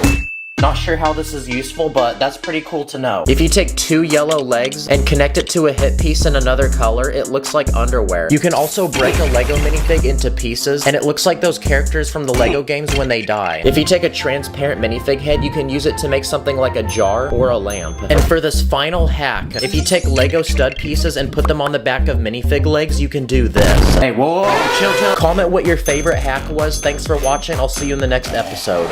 Run up the studs, I'm a true Jedi. Connect the bricks like it's the Wi-Fi. I am the top dog. They call me titties, stacking so quick they cannot see me. In this video, I'm gonna buy, build, and test over 20 different weapons in Lego. And at the very end, I'm gonna use them to fight another YouTuber in an ultimate Lego war. So anyway, let's go. Okay, so this first weapon we're gonna look at is a DIY Lego crossbow. And I'm gonna use a rubber band to add a working spring mechanism that can shoot with the pull of this trigger. And for the arrows, I'm gonna use a straw, which is hollow inside, so it should be able to fly through the air really fast. This is a Lego projectile launcher. It's a tiny Lego brick with a spring inside of it, and it can fit these tiny darts that shoot when you touch them. You can connect multiple together to shoot 2 at a time, or even 3. So that's why I built this Lego pistol, and it can shoot 10 of them at a time. Basically, when you pull on the trigger, it moves this lever that activates every dart. So let's see if we can take down some minifigs. Okay, targets have been eliminated. And just for fun, let's see if we can take down an entire army of minifigs with 72 of these shooters. Oh my gosh, that was so satisfying. Only 2 people survived that. For this next weapon, I'm gonna build a life-size sword that looks like something you'd see during medieval times. To make the sword very strong, I reinforced it with plates, and I used slope pieces to keep the edges sharp. It's got a textured handle for good grip and a guard. But to test if this is actually a good sword, we're gonna try to smite some cucumbers. Oh, look at that, the brown pieces broke. I think I was maybe too aggressive with that hit, so let's try a couple more. There you go, that worked. Okay, that was pretty easy, so we're gonna step it up another level and try to cut open a watermelon. Nope. Okay, the watermelon cracked and there's juice coming out.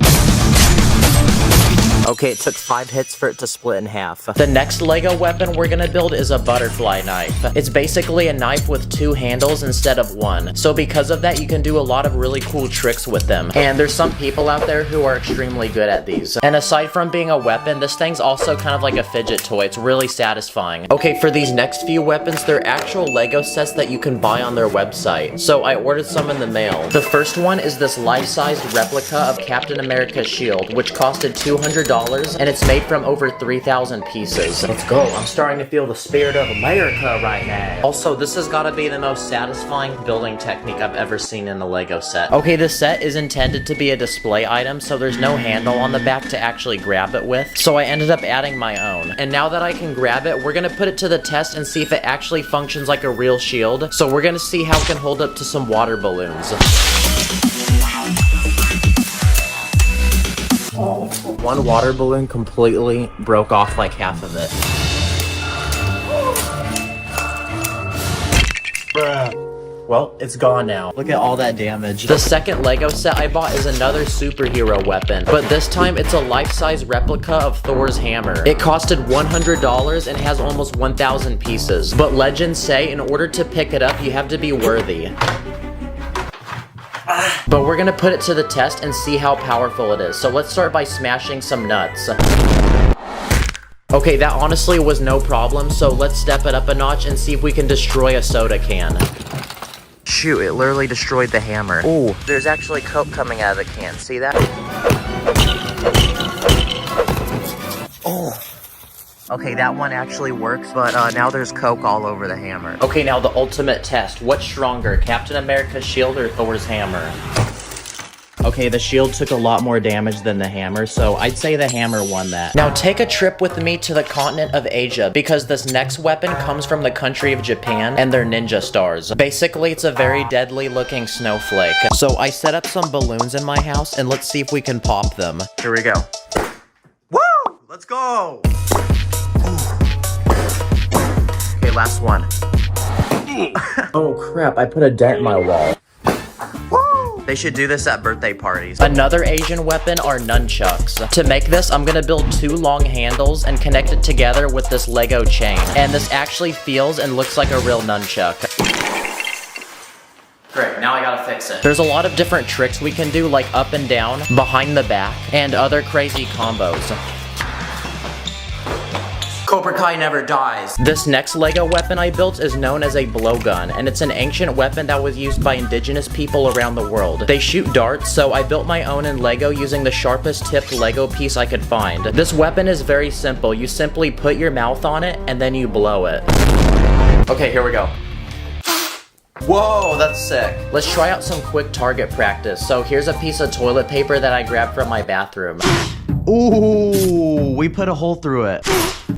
It looks like it's actually pretty effective. What if we tried building a stick of Lego dynamite, kind of like this one for a minifig? So to build it, I'm gonna use these round red bricks and a tiny antenna piece on top to look like the piece of string you light. What if we built a Lego slingshot? This one uses 2 rubber bands and a net piece in the middle to fling an object. And the objects we're gonna fling are these round balls that I built. I'm gonna fill this one up with studs and let's see how explosive it is. Nice, that was pretty satisfying. Okay, now it's time to actually test out this slingshot. So here's a Lego police boat that floats in water, and let's try to sink it. Whoa, this boat is built different. Okay, now this whole time we've been talking about life-size Lego weapons, but what about tiny Lego weapons for something like a minifig? This one's called a stud shooter, and like the name says, it's a tiny gun that can shoot a Lego stud. So let's see if it can take down some minifigs. Yes, it can. There's also this, and it's a Lego cannon that you can load with a tiny round brick, and if you pull this thing in the back and release it, it shoots the brick out. And if we want to build our own custom minifig-sized weapon, we can make this. It's a tiny catapult with a bucket that we can load with pieces. So let's see how many hits it takes to bring this castle to the ground. Okay, I think that took about 4 hits. Another Lego weapon I want to build is a lightsaber. I'm gonna use these long Technic pieces to build a sturdy blade. Then I'm gonna cover these ugly holes up with plates. And now that our blade is finished, I'm gonna build the handle of the lightsaber. And just like that, here's a life-size Lego replica of a lightsaber. And it's actually sturdy enough to where you can do tricks with it.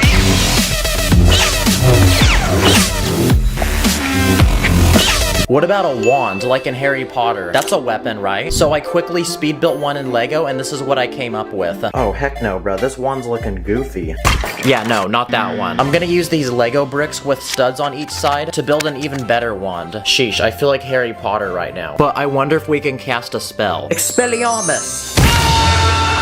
Crap. I think I used the wrong spell. This next Lego weapon actually goes on your wrist, and it actually has those tiny shooters that we used earlier. Basically, with your fingers, you can pull on this lever to activate them. Dang, this feels like something that Spider-Man would have. What if we built a Lego flamethrower that actually shoots fire? So I discovered that if you light a candle and spray air freshener on it, it turns into a giant cloud of fire. So using that science, I'm gonna build my very own Lego flamethrower where the aerosol can will sit inside of this container, and I have this long piece going over the top of it. That way I can push it down with my thumb. And finally, at the very tip, there's a space to put a candle. And to make this look like a flamethrower, I added some flames on the side. So now it's time to take it outside and see if this thing actually works. Okay, ready? Oh!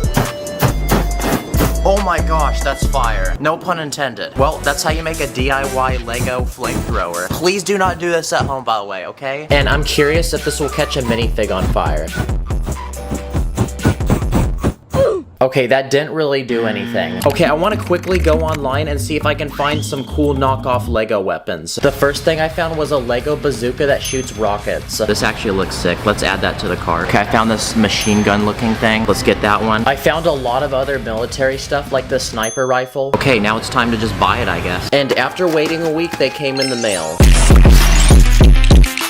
Okay, it took me 2 full days to build, but I successfully completed all 3 Lego weapons. For knockoffs, these actually look very realistic. And according to the instructions, these are supposed to apparently work like real guns. So we're gonna put them to the test by doing some quick target practice. First, let's start with the bazooka. What? That was nothing. I thought there was gonna be way more damage than that. Okay, this rocket launcher wasn't as powerful as I thought, but if you hold the gun close enough to the minifig, it does knock it over. Hey, thanks for taking it for the team. The second weapon we're gonna test is the semi-automatic gun. So I set up 3 minifigs as small targets. And now let's see if we can hit them. Okay, that was actually a piece of cake. And finally, for the sniper rifle, I wanna see if I can hit a shot from far away. Ooh, let's go! I got it! I'll put links below where I bought these, by the way, in case you want to check these out. So now that I have all these Lego weapons, I'm gonna take them across the country to visit my other Lego YouTube friend, Sacred Bricks. And I'm gonna challenge him to an ultimate Lego war. He just got out of school, so I'm gonna pick him up. No way you just pulled up on my school. What is this? You ready to go to war with me? Yes. He hasn't done a face reveal, so I'm gonna blur his face. And he actually built some of his very own Lego weapons that he's gonna use to fight back, including this Harry Potter wand. Expelliarmus! Expecto Patronum! For this first round, we're gonna have a battle at this playground. I'll be fighting with the crossbow I made earlier, and Sacred built his very own mini Lego bow and arrow that shoots tile pieces. May the best man win. Okay, 3, 2, 1. Let's go. Started. Okay, I'm gonna get the high ground. I'm gonna get the high ground. Crap, I missed. Oh, you missed. Your shot missed. Come here, boy. I got you. All right, that's a dub. That's a dub. For the second round, we're gonna be fighting in this massive backyard with lots of obstacles to hide behind. I'm gonna be fighting with the knockoff Lego gun we bought earlier, and Sacred's gonna fight with his own Lego gun that shoots rubber bands. This is our spawn point right here. We got the gun. 3, 2, 1. Okay, go. Come on, let's secure this dub. let's go, boys! He's right over there. I see him. I'm hiding. Okay, moving up. Well, this is a piece of cake. Okay. Woo! Go rush him! Oh, I got you. Oh, shoot. Did you get me before? We both hit each other. I think we both hit each other at the same time. Double knockout? No way. We shot at the same time, but Sacred hit me first, so he wins this round. And for this final round, we're gonna face off in an ultimate lightsaber battle because Sacred actually built a lightsaber as well. Let's compare sizes. Oh, yours is actually longer than mine. I mean, I'm not surprised. But that doesn't matter because you can't match my power. 3, 2, 1. Ah! Yours broke. What happened to your blade? I ran out of plate pieces, so I couldn't reinforce it on the side. But as a Darth Lord of the Sith, yeah. I have another trick. What? Go subscribe to Sacred because he's dropping even more battles on his channel. Thanks for watching. I'll see you later and take care.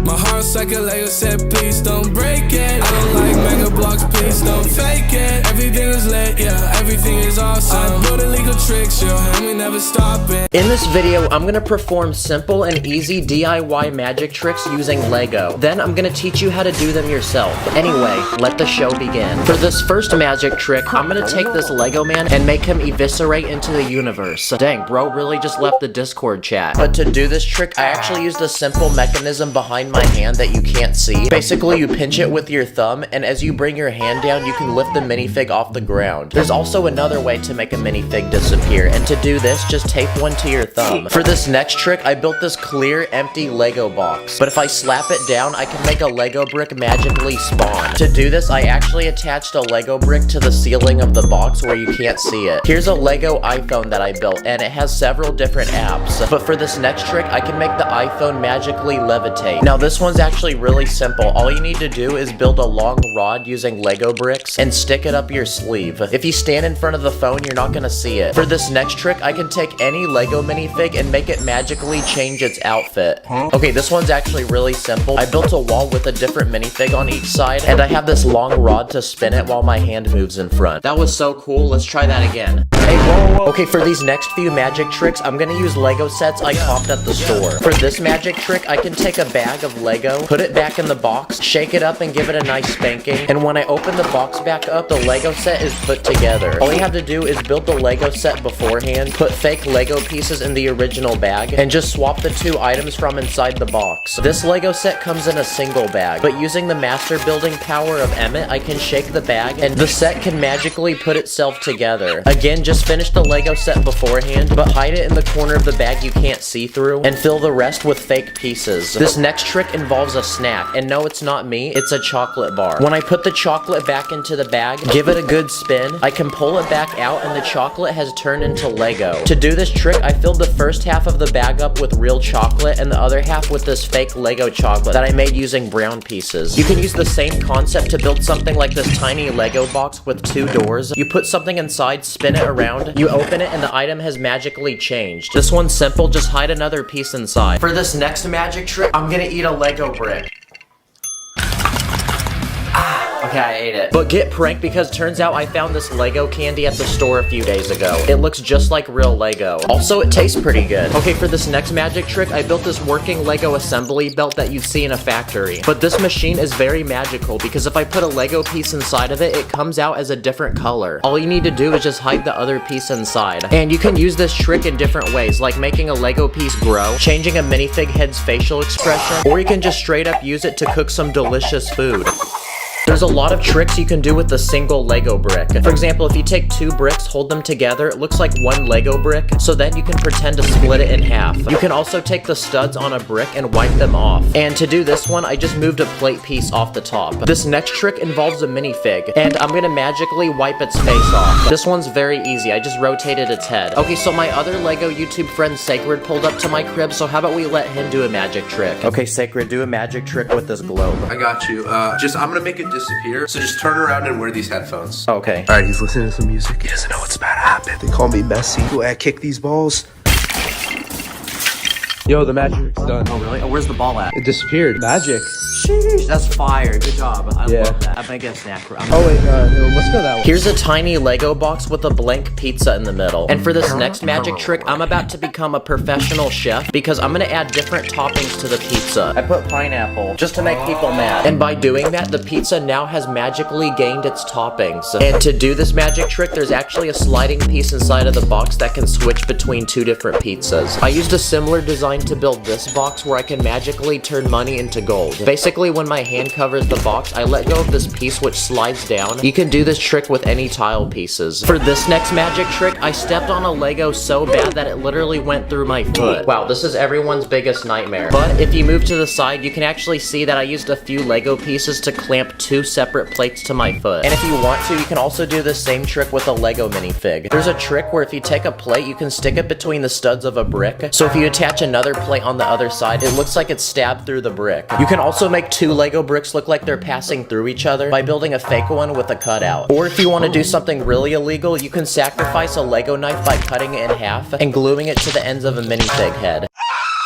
Another trick is taking this boring looking flat Lego surface and using a special key, I can magically turn it into a colorful pyramid. Now to get this to work, I built different layers of Lego pieces surrounding each other and they all latch onto each other. Also, this is very satisfying. I also built this tiny Lego box with a drawer and basically you can put any item inside of it and it will disappear when you reopen it. But turns out to build this, I put a hole on the bottom of the drawer with a space beneath it for the item to fall down into. You can literally put anything you want in this box and it will disappear. For this next trick, I can take this round Lego plate and magically stick my finger through it. Now this one's actually really easy. There's a Lego piece that's basically identical to this, except it has a giant hole in the middle. So while you cover your finger, just replace it with the other one. Next, I built this tiny Lego road with different cars. Because for this next magic trick, I can take any one of the cars and make it magically move without touching it. Okay, this is probably the coolest trick because I actually used a magnet under the base plate to move it. And these magnets are actually official Lego pieces. I bought a pack of 10 of them off the internet last week. I used the same magnets to move a boat. That's gotta be the best pirate I've ever seen. And I also made this Lego piece disappear. I also bought this Lego Darth Vader off the internet for $10, but this one's special because there's actually a magnet in its leg, so let's try it out. Okay, it looks like it works. Darth Vader is known to force choke people, but now I can get my revenge and force choke him. For this trick, there's 2 minifigs in a box. When I push down on one, the other goes up. And if I reveal what's inside, there's actually a string attached to both of them. It's kind of creepy that they don't have arms. For this next trick, I'm gonna make this giant Lego man explode.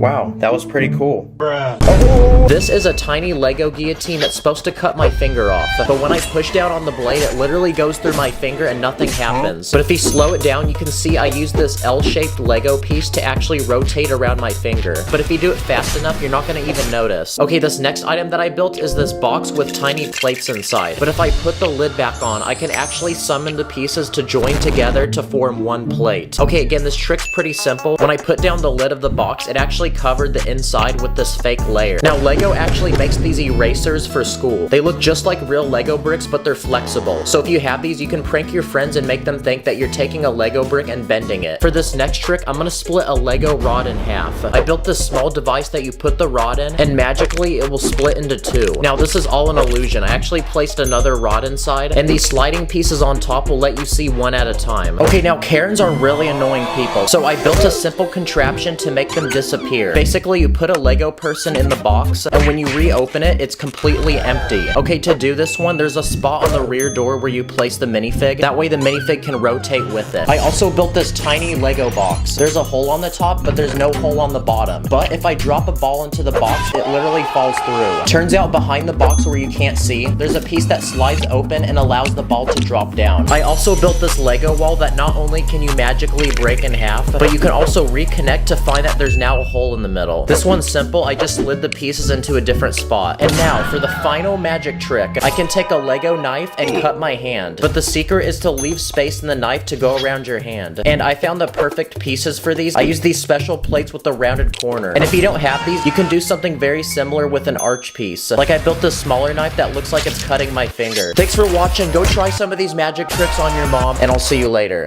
Like a Lego, I can't disconnect. Turn my head around when I'm upset.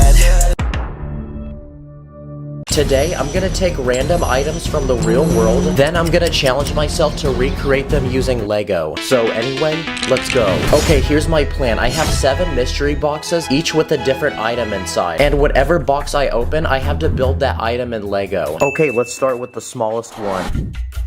Okay, this first item is a gold watch. The first thing we need to build is the strap of the watch that will go on my wrist. So to build it, I'm gonna make one long flexible plate using hinges that will go around my wrist. And because the watch we're building is gold, I'm gonna surround my watch with gold Lego pieces. To build the clock on the watch, I'm gonna use this round plate, and I'm also gonna build tiny hands that can rotate. That way we can customize what time it is. Okay, the watch is finished, and just by wearing this, I feel like my net worth has risen a few $1 million. So now let's see what we have to build next. Okay, it's time for item number 2.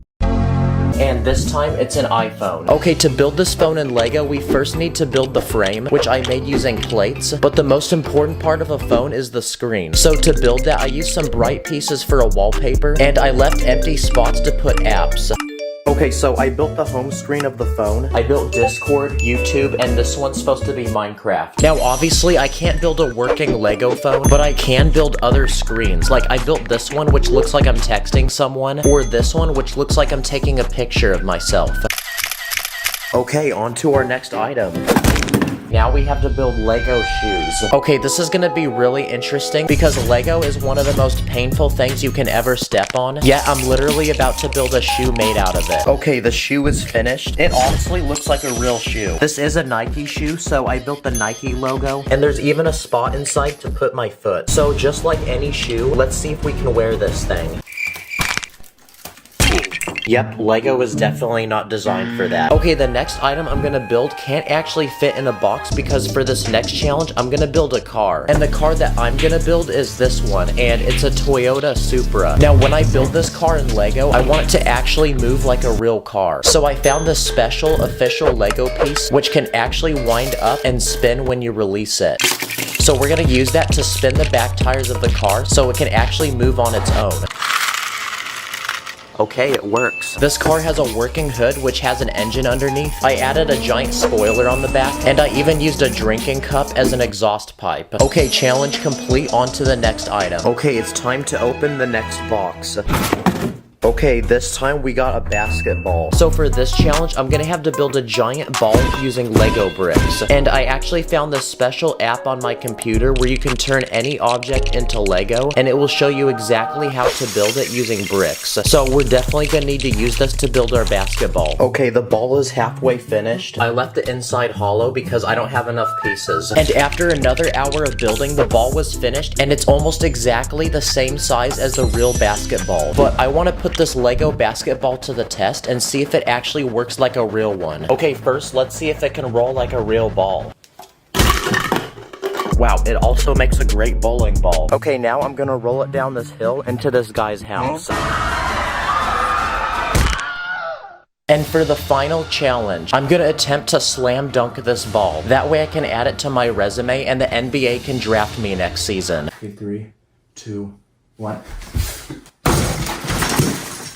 Nice. LeBron and his son got nothing on me. Okay, next item, here we go.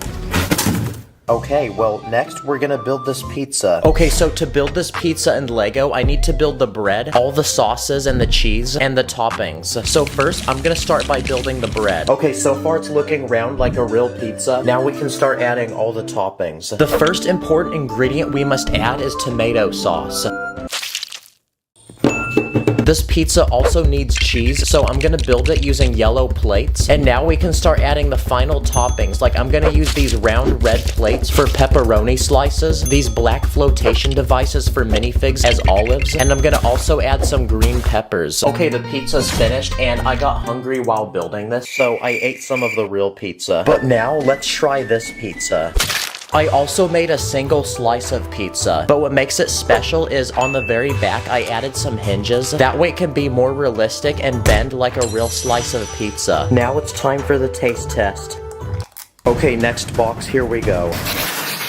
Okay, this next item is a PlayStation 5. I'm gonna build both the console and the controller. Okay, first, I'm gonna build the PlayStation console. So I built the curved panels on the side, I added buttons, and to make this PlayStation realistic, I even added some electronics inside. I also added a small slot on the side to put a CD. And now that the PlayStation is finished, we can build the controller. So I made this one, which has all the joysticks and the buttons like on a real one. So now the PlayStation setup is complete, and I feel like a true gamer. Okay, now that that's finished, we still have one final item to build. But before we do that, there's another item I want to build that can't fit in a box, and it's an actual house. So I was exploring a random neighborhood and found this one for sale. It's 2 stories tall, and inside all the rooms are empty, but when I build this in Lego, I'm gonna decorate it with furniture like a real house.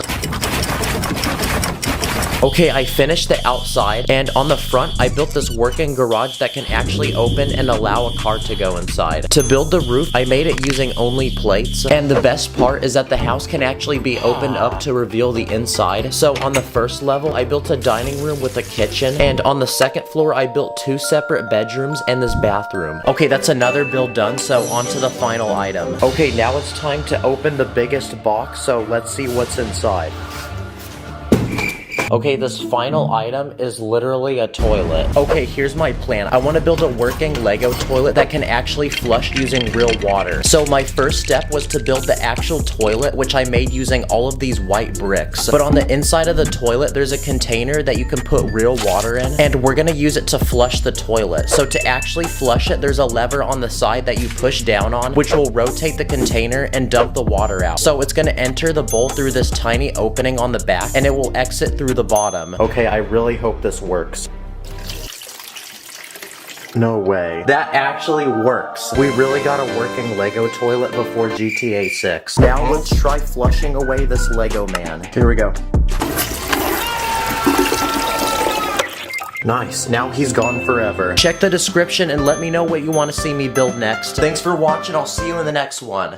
Feeling like a minifig, cause I'm on my element. We be sticking to the end. If you second, let it click. I pop in the Lego car and pull up in a whip. On brick, 2 brick, red brick, blue brick. Today, I'm gonna build a giant Minecraft world from thousands of Lego pieces, adding every important character, structure, biome, and dimension from the game. So anyway, let's go. This is Steve, and today he's gonna set out on an adventure in his brand new survival world. So it's time to load him into the map and begin his game.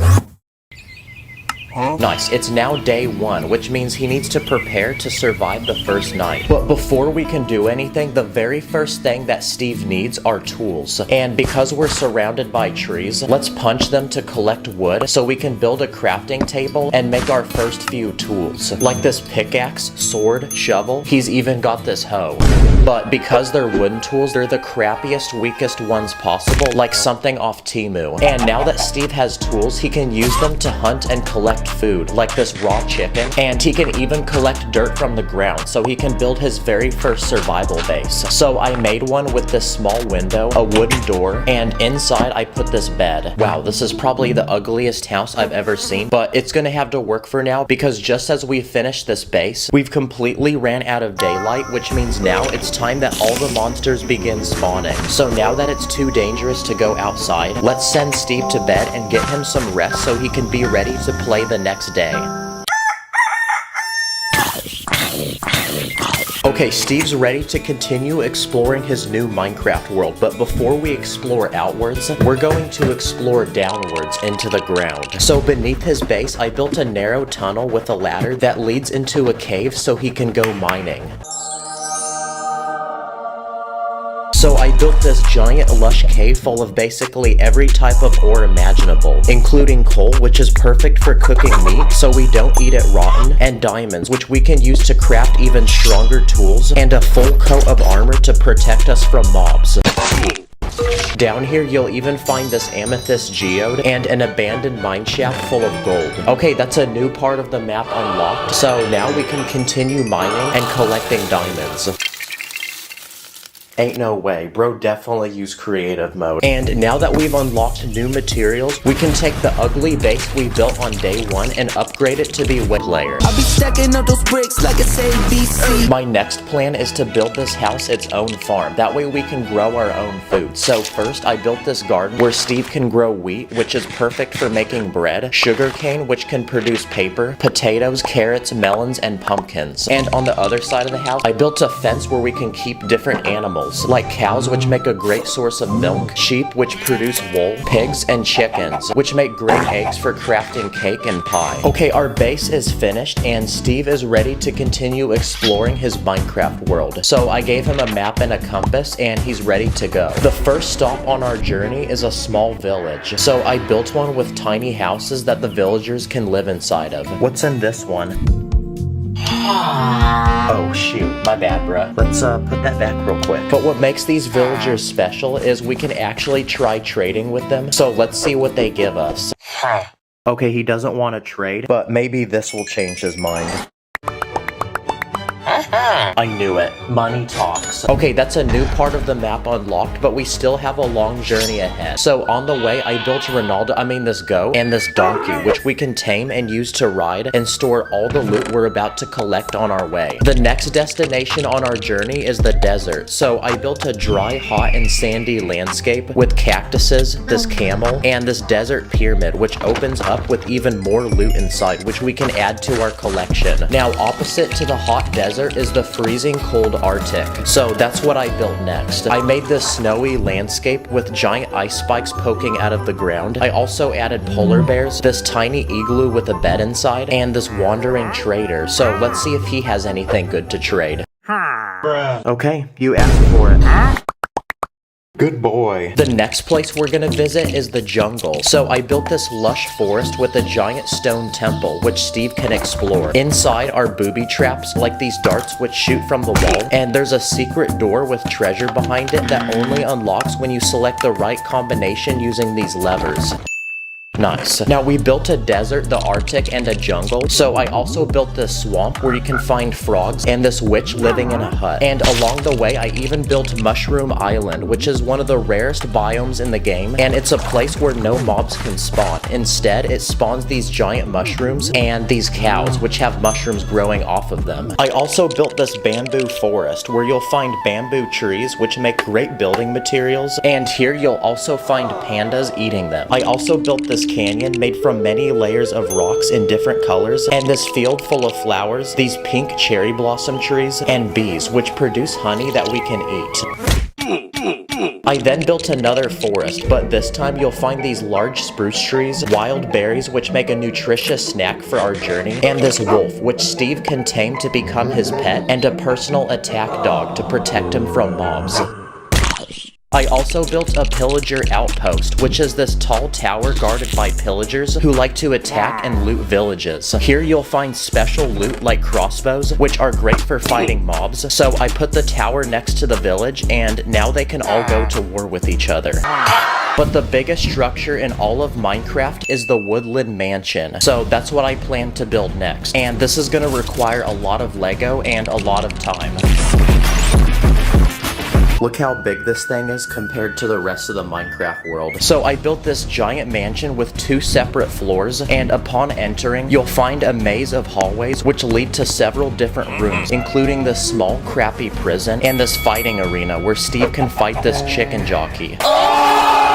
Maybe the next Jake Paul fight can be held here. Inside, you'll also find guards which protect the mansion and rare loot, like these totems of undying which bring you back to life when you die. Okay, so Steve has explored underground and now above ground, but somewhere he hasn't explored yet is underwater. So that's what we're about to do next. Okay, I used these blue base plates to build this ocean, so we're ready to begin building. So the first thing I built is an underwater temple with these giant sea creatures protecting it, like this one, which actually shoots projectiles. To get into the temple, there's a hidden sponge block which you need to collect and place above the doorway, which will allow it to open. And inside, you'll find a secret collection of gold blocks. I also built an abandoned pirate ship which has sunk into the bottom of the ocean and is now rotting, with a treasure chest full of diamonds on board. And I even built a coral reef with a variety of sea animals like this dolphin and this puffer fish. Okay, so we've explored the entire overworld, but a completely different world we haven't explored is the Nether. So using lava, we can craft obsidian to build a portal to get there. So now that we're ready to go, let's send Steve on his way. Okay, that took us to the wrong place, so let's try that again.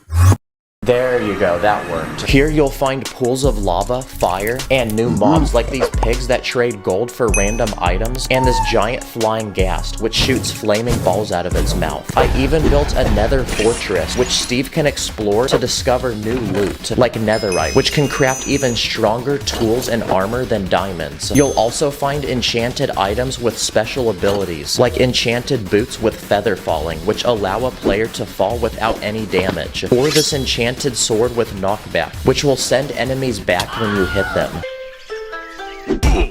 Surrounding the fortress are wither skeletons and blazes, which drop a special ingredient that allows us to craft potions, like a potion of invisibility, a potion of strength, and a potion of swiftness, which lets you run really fast. Let's see if we can beat him in a race. Go.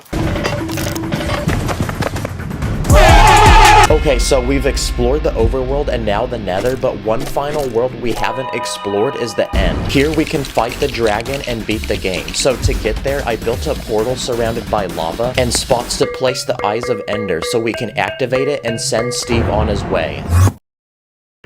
Okay, he's made it to the end world. So I built this floating island surrounded by a void of nothingness, and on this island he'll be fighting the ender dragon. So I built these tall obsidian pillars with these crystals on top that explode when you touch them. Here you'll also find endermen, and finally I built the ender dragon, which can shoot these projectiles out of its chest. So now it's time for Steve to fight.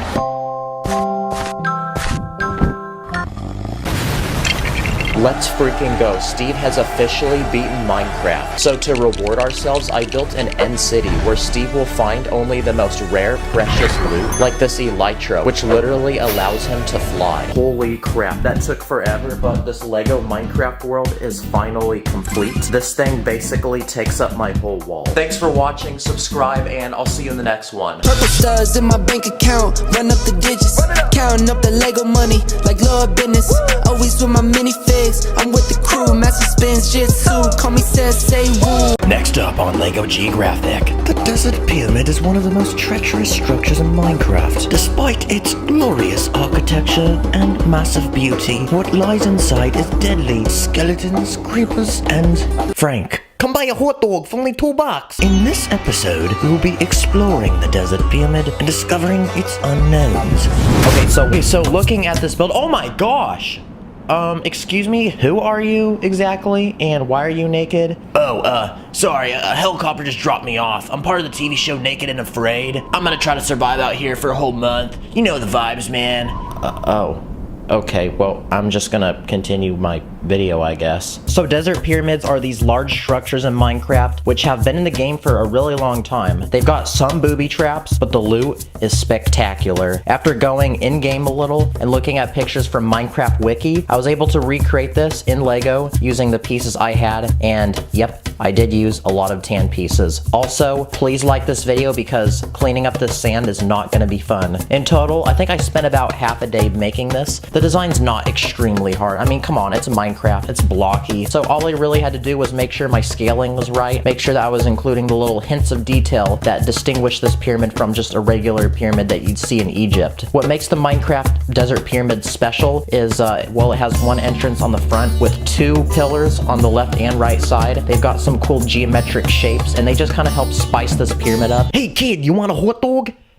No, not right now. I'm trying to film a video. But anyway, I made this pyramid so that you can access the inside. From a minifig point of view, you can go through the entrance like a normal person, or if you're feeling kind of adventurous, you can rope down, or you could just take this section off on the very top and see the inside. I'll be honest, desert pyramids in Minecraft are really boring. It's just one empty room. So I just personalized this to my taste, and I did what I would do in-game if I were playing survival and I ran into one of these. So it's a full-on customized interior. It's a little home, pretty exquisite. It's got a bed as well as some normal things you would need in game, like some furnaces to cook food and smelt ore, also a crafting table and some storage units. And my favorite part, I included a full-on enchanting room with tons of books so you can get that full enchantment level. You gotta have some pets to keep yourself happy. Here's a cat and a special little chicken, just like you guys. Wow, so special.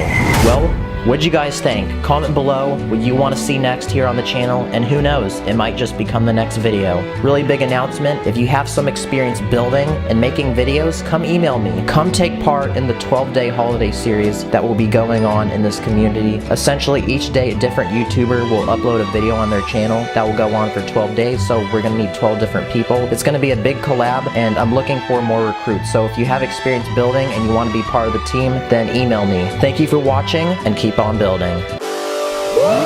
Get ready to rock and roll! Like and subscribe! Like and subscribe! Like and subscribe! Like and subscribe! Like, subscribe! Like, subscribe! $2 for hot dog! $2 for hot dog! Come get it while it's hot, folks! Dude, can I have one?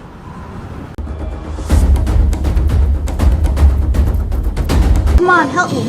Help me, bro. Not you! Oh, come on! I'm teleporting! Stop throwing! Help!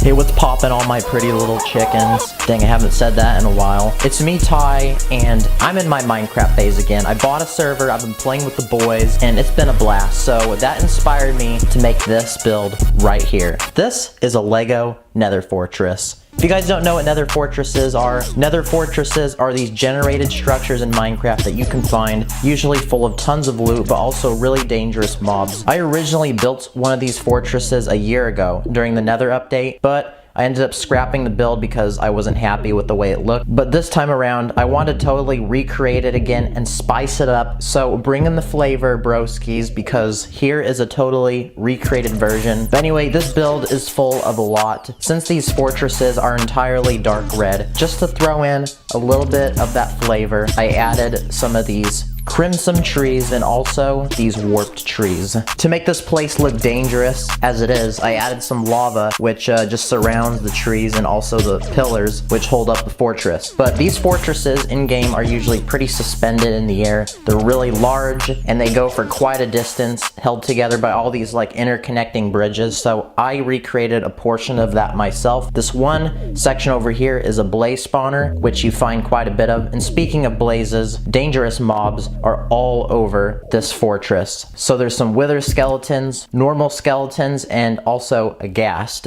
When you come to these fortresses, you have to be really prepared. You have to bring tons of armor. So Stevie boy here really got on that nice shiny drippy diamond armor. He really be dripping like a boss. But anyway, That's the build, boys and girls. I can't believe it took me a year to make this video. I have yet to make something from the Caves and Cliffs update, so if you want to see a build from that, which there are tons of cool ideas, let me know down below. I want to hear what you guys have to say. If you want to stay up to date with what's happening on this channel, check out my Instagram, baby. It's all down there below. Anyway, I'm going to catch you in the next one, so thank you for watching, and keep on building, and stay spicy.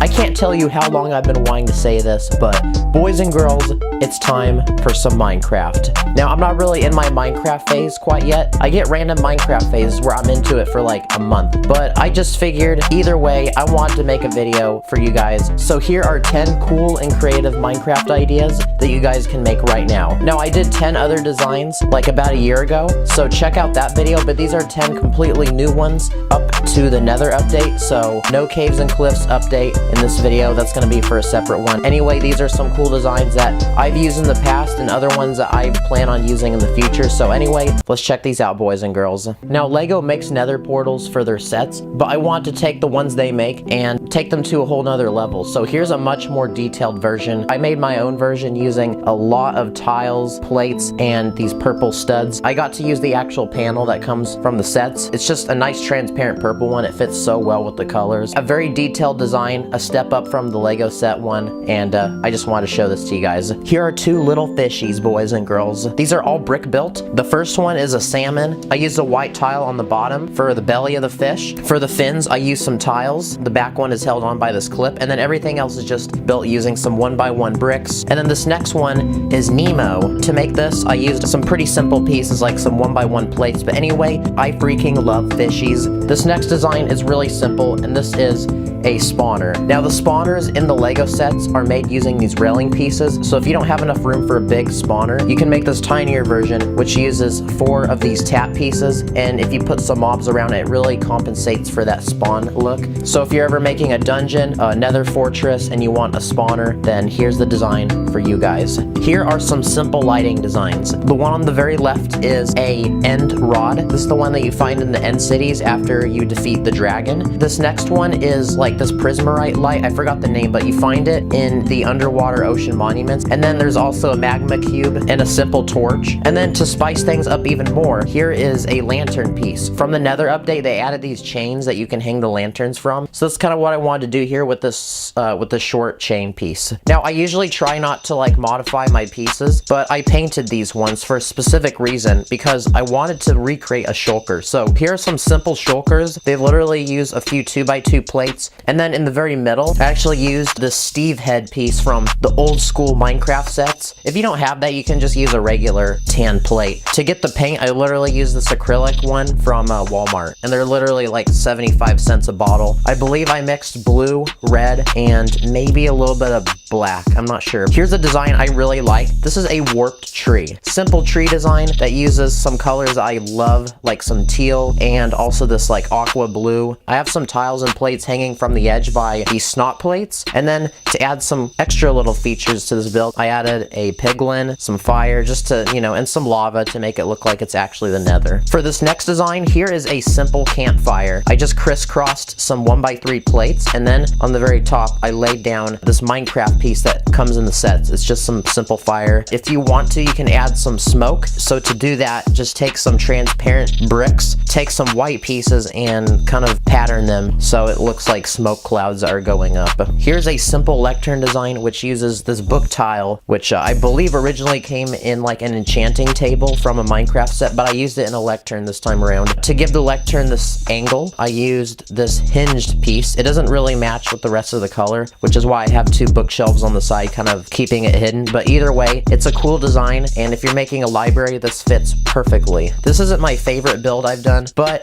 it works and it looks realistic. Here is a simple cauldron on the right, which uses a snot brick technique and some transparent plates, and then also a brewing stand with 3 potion bottles hanging. If you want a realistic, simple brewing station, then try this out for yourself. And for the final design, this one is probably my favorite. This is a simple end portal. So similar to the Nether portal, I used a lot of plates and a lot of studs, but the geometry of this build's kind of whack, but it looks cool once you have it figured out. Essentially, the first layer is a 2x2 2x2 space, and then I make a cross pattern for the second layer. Third layer is just black 2x2 brick. Fourth layer, once again the same cross, and then the fifth layer is a 2x2 brick. Once you figure out the design, you'll get this down, and it looks really cool if you put like an Enderman next to it, because it just really complements that end vibe. Anyway, boys and girls, those were the 10 designs. What's your favorite Minecraft design? Let me know. I'm really looking forward to the new update coming out, because I actually want to do a video on that specifically. Anyway, stay tuned, boys and girls. I'll catch you in the next one. Thanks for watching,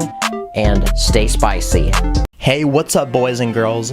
Or should I say, gamer boys and girls, because today we have something special. I got back in my Minecraft phase. Now, I have Minecraft phases like once every couple months, but I finally hit it again. I've been doing some really hardcore, sweaty gameplay. Actually, I think I've made the water levels rise in the oceans. So if you're ever watching Planet Earth and David Attenborough says that the water levels are rising, then you know who caused that. It's me. For over 14 million years, the water levels have been rising drastically, but nobody knows why. I'm gonna be showing you this Minecraft end city. But anyway, what are we waiting for? Let's get right into this video.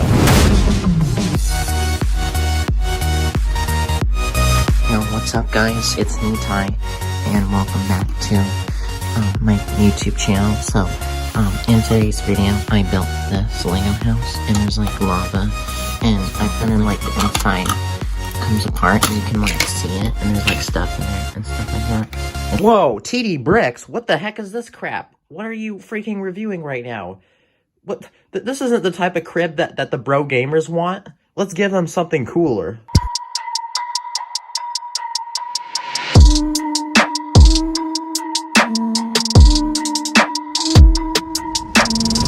You're watching this video, you're probably one of those real Minecraft bros, so I'm not going to explain too much, but end cities are these really sick generated structures in the end world, and basically you can access these cities after you defeat the Ender Dragon. Now, to make this project, I had to go in-game and also look at lots of reference photos, but what made it hard was all the lavender. I had to order a lot of these lavender pieces from Bricklink, and now I don't have my Taco Bell money. I can't go get my Crunchwrap Supreme. I can't go get my Chicken Chalupa. I can't get my Taco Bell because I don't really collect pink or purple pieces, to be honest with you. But to see it in this build, it looks fantastic. I sort of broke the limits of actual Minecraft building. Not everything is to scale, necessarily Minecraft-wise, but I intentionally did that because I think Minecraft in itself is a little bit too simple, especially when you recreate it. So I wanted to go a little beyond that and add my own twist with the architecture and even the terrain. Since I don't have every piece in lavender, I made my own shulkers. I actually custom painted these with some basic Walmart acrylic paint, and I just had to include these because every end city has them, and they make these weird noises that are like a really distinguishable feature about end cities is there's always these floating rooms, and making them in Lego is really tricky. The small room is held together by some plates. I'll be honest, but the interior of end cities aren't extremely detailed, so there wasn't really much I could do here to expand. Inside, there is an ender chest and also a couple other regular chests that have some loot, and there's even a whole entire suit of armor just awaiting the next player to come and discover it. Outside, we have some chorus fruit that are growing, and basically these are edible items that will actually teleport you when you munch on them. And one of my favorite things that I got to use in this build was this elytra piece. Now, Lego just recently released this in their beehive set, but anyway, it's a sick looking thing to have on you. This guy is so fly, like no pun intended there. And you can't forget, we have the special chicken, and it's amazing. Like, I think I'm gonna cry. So there you go, boys and girls, that was the video. Now today's video, not just Minecraft boys, but we're also Lego boys. So we figured, why not combine the two and do something pretty cool. So in today's video, we're gonna be comparing different styles of houses in Minecraft, recreated in Lego. We're gonna be comparing a noob versus an amateur versus a pro house. I'm not the only one who's gonna be talking in this video. I'm collaborating with my boy Peter's Pieces and my boy Sick Bricks, and they're gonna show off their builds that they did. Make sure you go check these guys out because they create some incredible stuff. I will link them down below. And anyway, passing it on to you, Peter.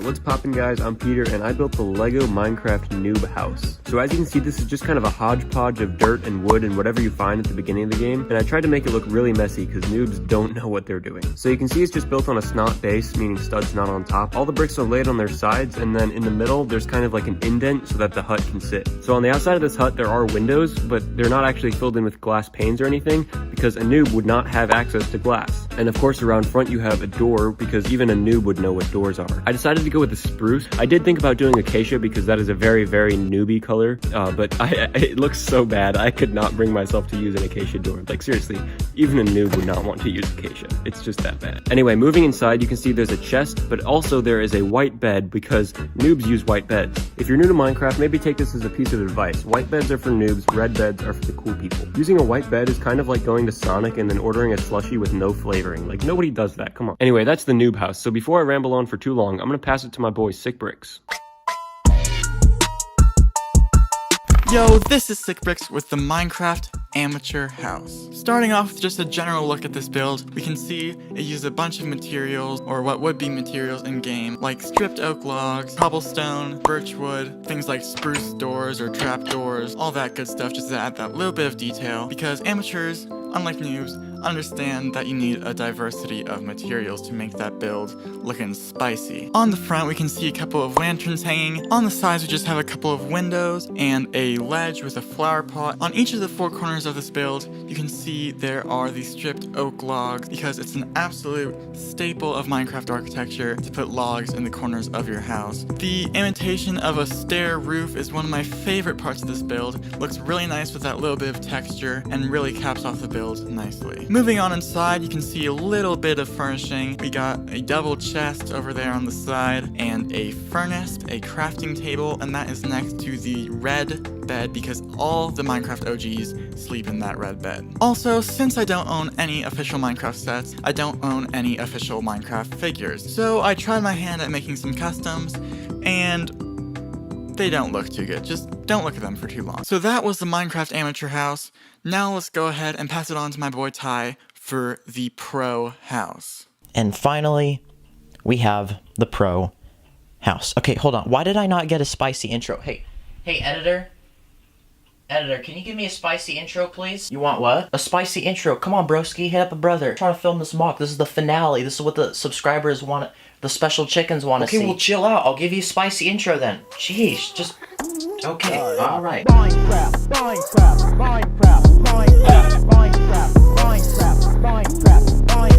Now, I don't necessarily consider myself a pro in Minecraft, but anyway, I kind of wanted to recreate my personal house in Minecraft and give it a little bit of a twist.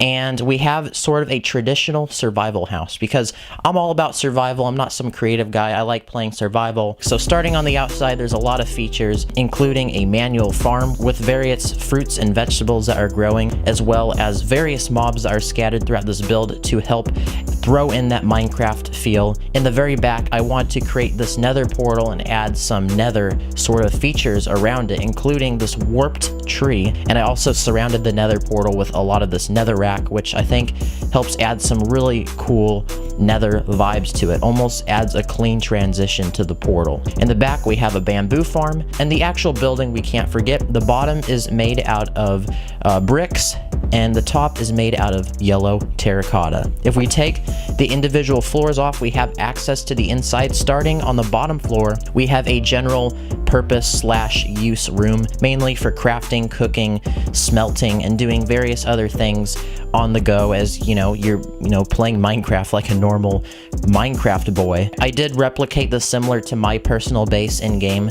I use this floor for, a lot of quick things I want to get done on the spot. If I feel like it's time to go to sleep, I go upstairs and we have a cozy bedroom with a bunk bed. And there's also some other features like these item frames with bows and swords and other cool items that are worth displaying, like even ender pearls. And we also have this custom brewing stand, which I had a fun time making. If you want to take a look outside, you can come out through these 2 doors, which allow you to access these balconies. My favorite being this larger one, which has a potted plant in the corner, as well as a lime green rug and a table. And finally, if we go back inside, there's actually a loft that we can access. We plop this section on, as well as the ladder, and we have a full-on storage unit area. If you want to store those precious diamonds to make sure that they don't get blown up by creepers while you're mining, or they fall in lava, or if you just want to store anything in general that could be valuable, then this is a perfect place to do so. So anyway, guys, that was a mouthful, but I hope you enjoyed this build.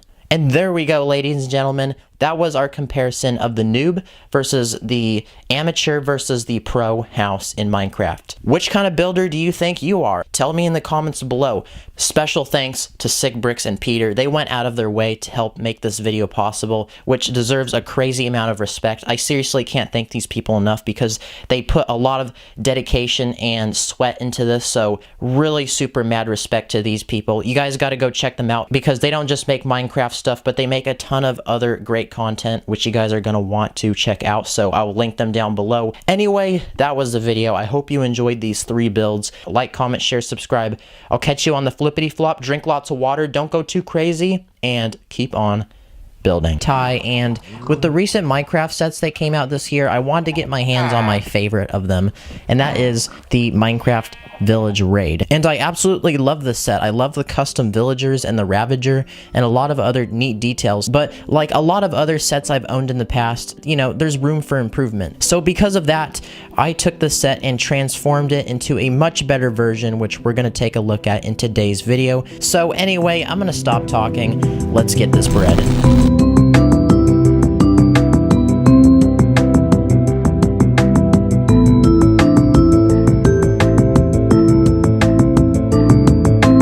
I want to give a really big thanks to my boy Sigbricks for making the intro song because it was so freaking litty. I haven't felt that much serotonin for a long time. Yeah, go check out his other works. He does some pretty cool stuff. I didn't want to completely change things up. I wanted to stick to the normal looks of the set and also the overall design.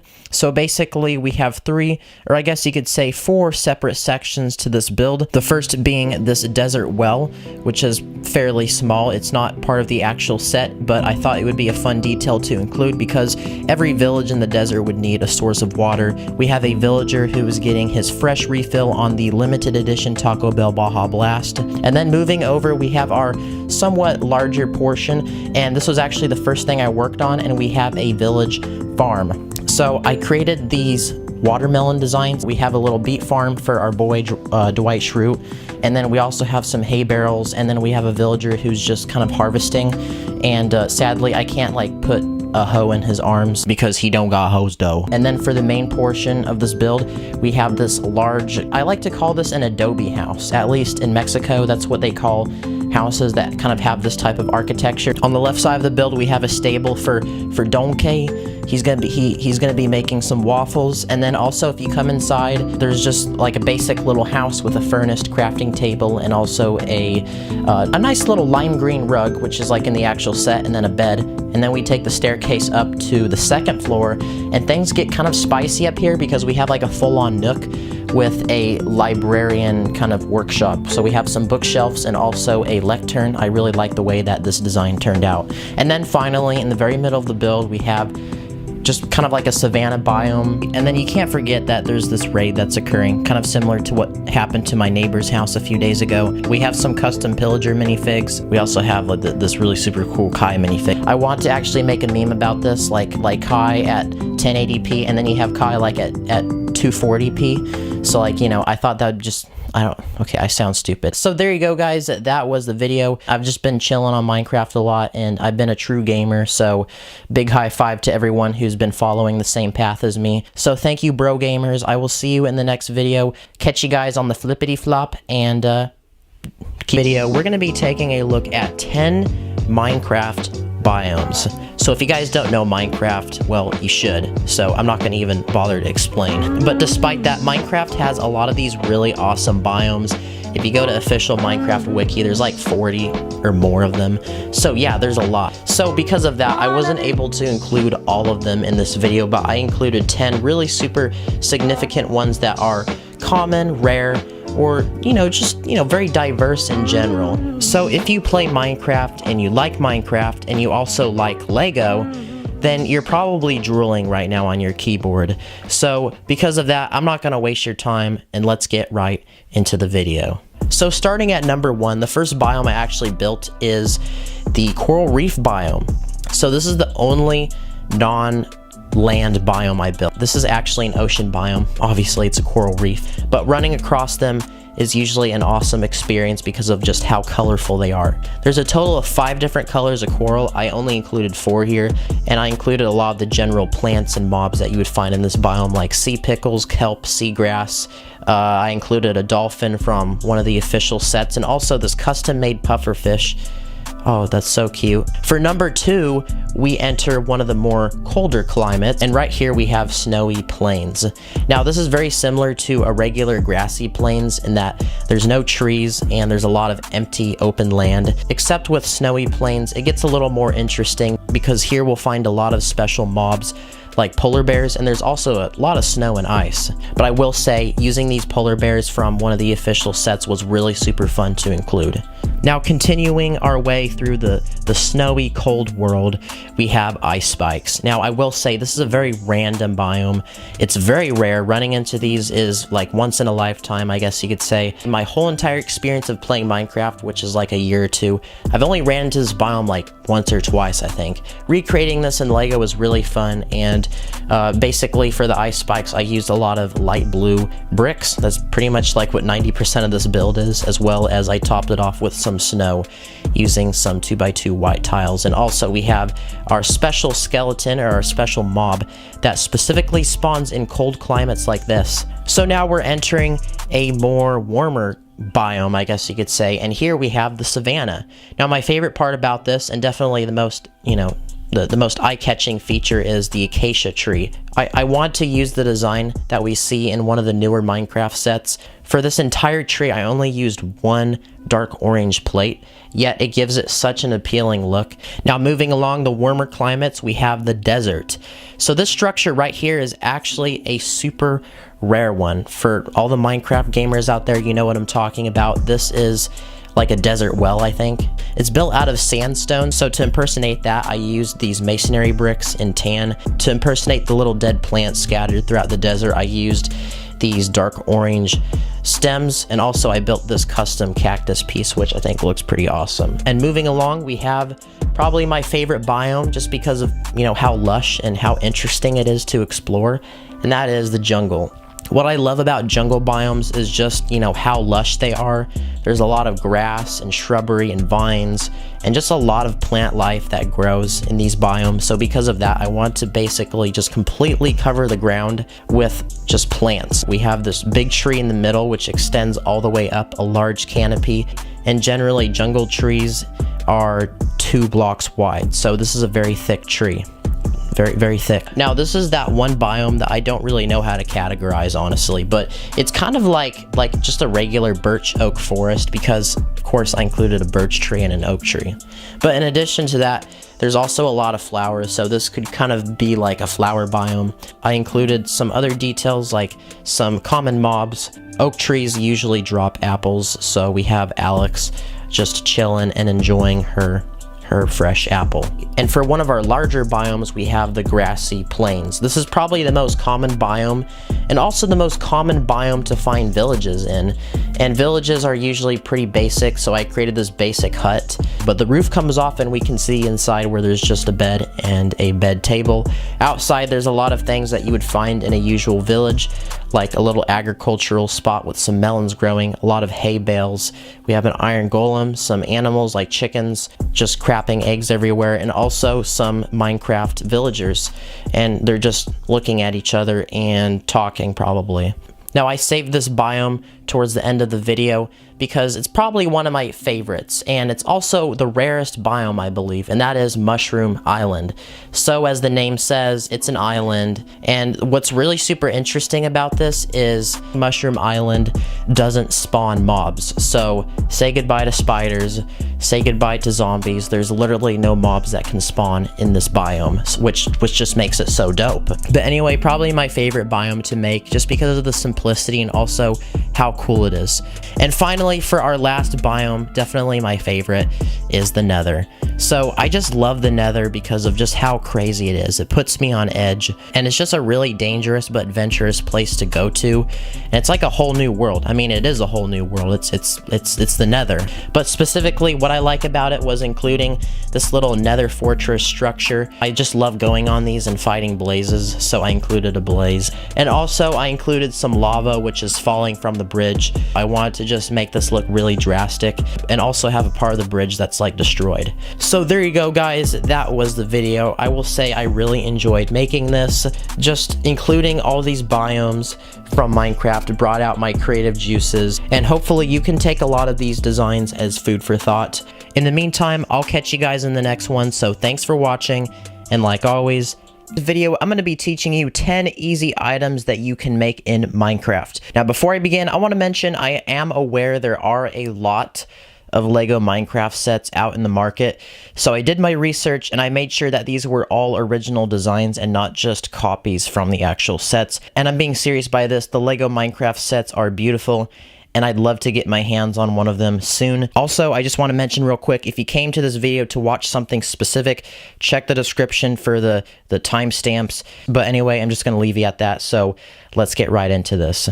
So one basic principle I want to teach you guys, I think that you can all find this to be very, very useful, but basically 5 plates laid on their side is the same length as 2 studs wide, if that makes sense. So you might be asking, why am I bringing this up? Well, this is critical when making blocks, to be specific. So, of course, Minecraft is all about blocks and cubes, so because of that, following this principle is really important. So a lot of the designs I'm going to show you guys is going to be 5 studs high or 2 studs wide, or so on and so forth. So anyway, follow that general principle and your Minecraft builds are going to look slick as heck. Alright guys, so the first thing I'm going to teach you guys how to make is the boat.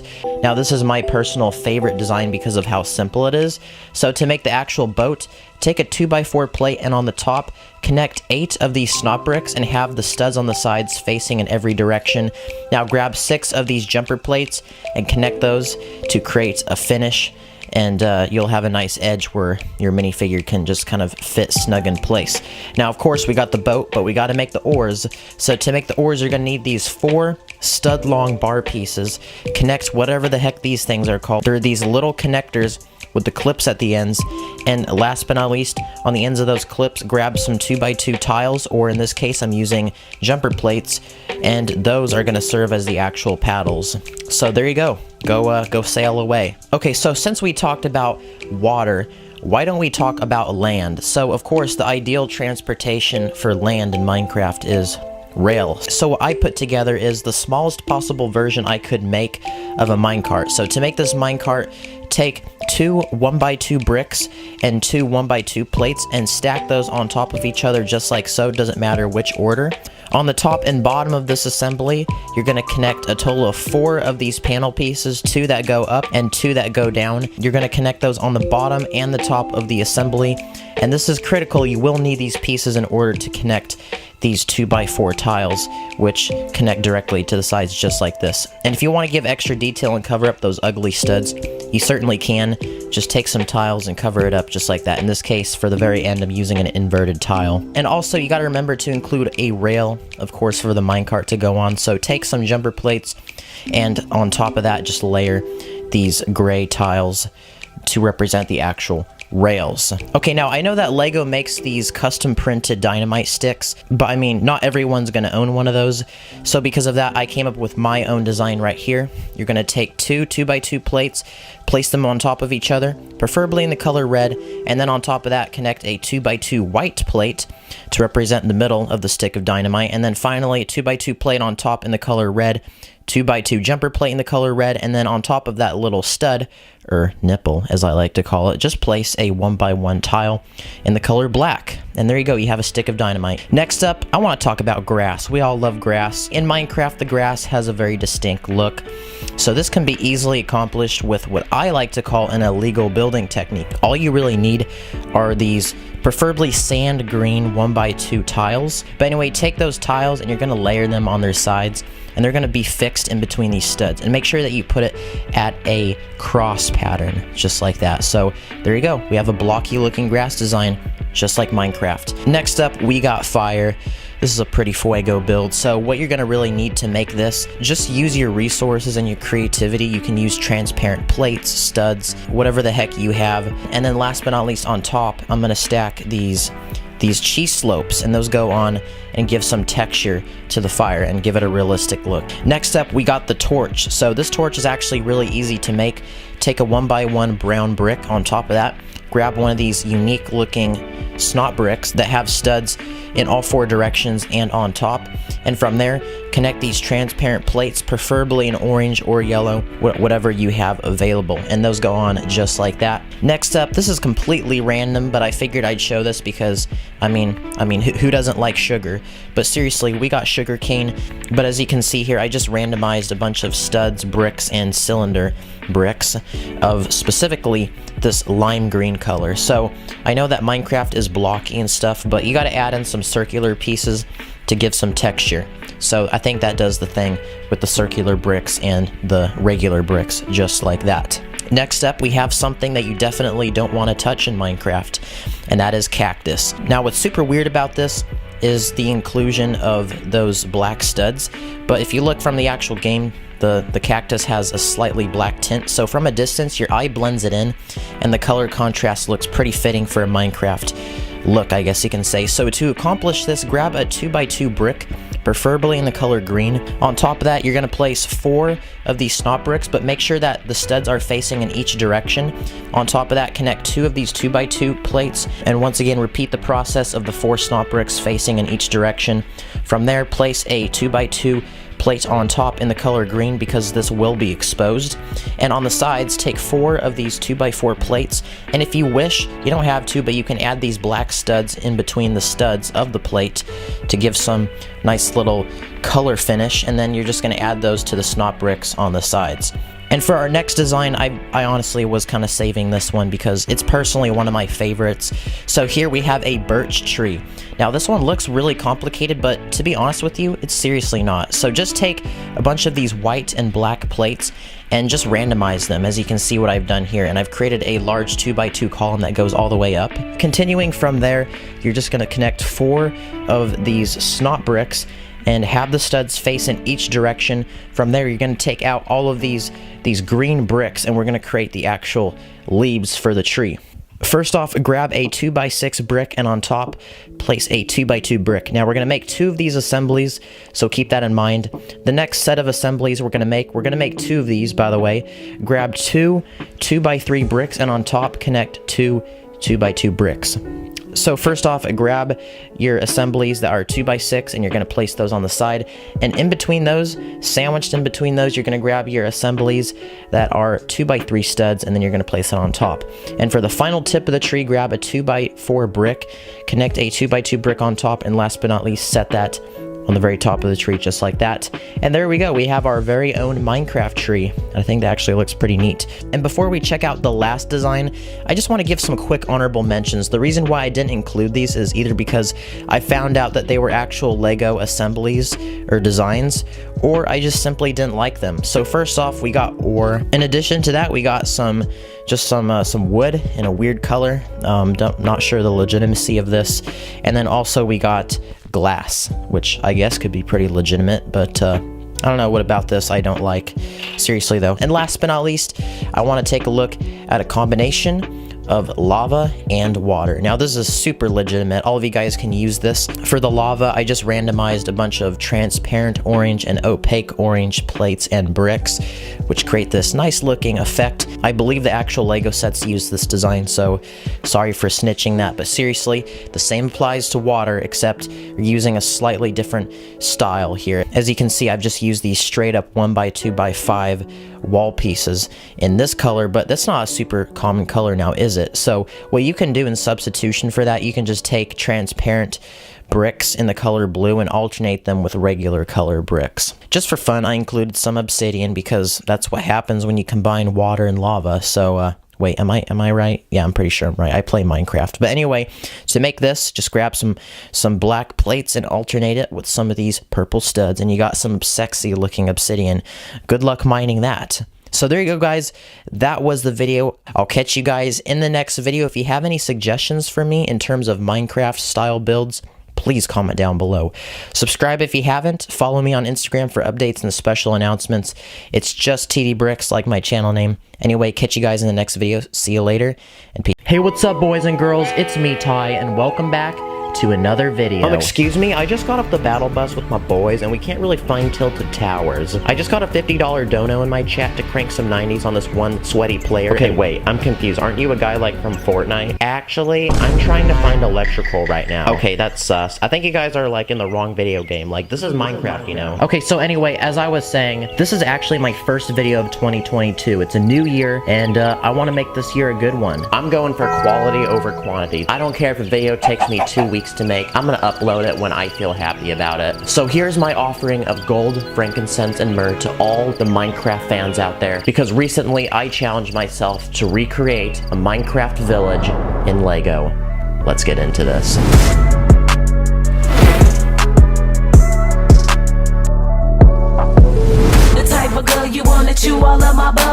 So Lego actually made a Minecraft village set in 2016. This set is put together onto a base plate to create what you see right here. The type of girl you wanna chew all of my bubble gum. There's 3 building out. The type of girl you wanna chew all of my bubble gum. This music is so nostalgic. It just makes me wanna feel your sweet loving baby girl. In this village, I have lots of food. There's a dedicated farm just for harvesting all kinds of crops, from watermelons, potatoes. You know how much this boy loves potatoes, beets, and carrots. And in this corner, there's also some wheat. Plenty of food means plenty of delicious Minecraft meals you can make. Gordon Ramsay would be so proud. Oi, get to work, mate. Can't make a freaking dish. The type of girl you wanna chew all of my bubble gum. As a little cherry on top to this build, just to make this build scream Minecraft to your face, I included mobs. There's a dedicated pen for animals. Aside from that, I included some not so friendly mobs, like a creeper, as well as an enderman. There's also a wolf. I included Minecraft characters, the villagers, of course. Also a donkey, like from Shrek. What you doing, donkey? Nice. Was that a good impersonation? Let me know in the comments. And some last few things I want to point out. I did include a water fountain in the middle. And there's also some trees. We got 1 birch tree, 2 oak trees, and then there's also a pine tree. And to add some lighting to this place, there's also like some lampposts. But they're not lampposts. They've got like torches on them. What the heck, dude? That was supposed to be a cool transition, and then you just had to ruin it. Okay, let's just run that back. Sorry, guys. But anyway, what'd you guys think about this build? I find building Minecraft and Lego really simple and easy, so this was kind of like a breather for me. But at the same time, it was like a total nostalgia trip because I pretty much grew up with Minecraft. So if you want to see more videos, not just Minecraft videos, if you want to see me do challenges, tip videos, top 10 videos, ASMR eating videos. Also, like the video. If we can get 1,000 likes, I'm gonna release Avaki from prison. That's actually why he hasn't been making videos lately. Yeah, please like the video, guys. It was a Okay, so everything's built. We got a ton of really cool items and mobs. I got a warden, frog, shulker, and axolotls. I even got hose. And as for the actual sets, we can't use these because I'm making everything from scratch, and this would be considered cheating. I also went ahead and ordered a crap ton of bulk parts online. Okay, so I think we're ready to start building now. Let's start with structures we can find in the overworld. How about a village? First, let's summon our villagers. But to truly make them happy, I'm gonna build them a nice big house to live in with tons of beds. Rest up, boys. And outside this house, we can add a water fountain on one side for drinking, and Steve will also build us a small garden on the other side to grow crops and eat. Good job, Steve. And to really liven this place up, I'll add a few trees and a ton of mobs like these llamas that look really cursed if you remove their noses, and an aggressive bee that doesn't want people near his flower. Wow, this village really do be looking fresh, though. But we're about to ruin these villagers' day, unfortunately, because next up on our list is a pillager outpost. Let's just increase our render distance. Now that's crack-a-lackin'. It's a large wood and stone tower for pillagers, which are notorious for raiding villages, so I'm gonna add a large platform up top for them to look out and plan their next attack, and a few finishing details, and now we can go ahead and place this next to our village, and oh wait, I probably shouldn't have done that, because now they're fighting. But that's okay, because while that's happening, this creeper will tell us what to build next. Make a jungle temple. This is what it looks like in Minecraft, and we're gonna build it in Lego. Jungle temples are large stone structures found in jungle biomes and usually contain lots of loot. But to get to them, you have to survive the booby traps.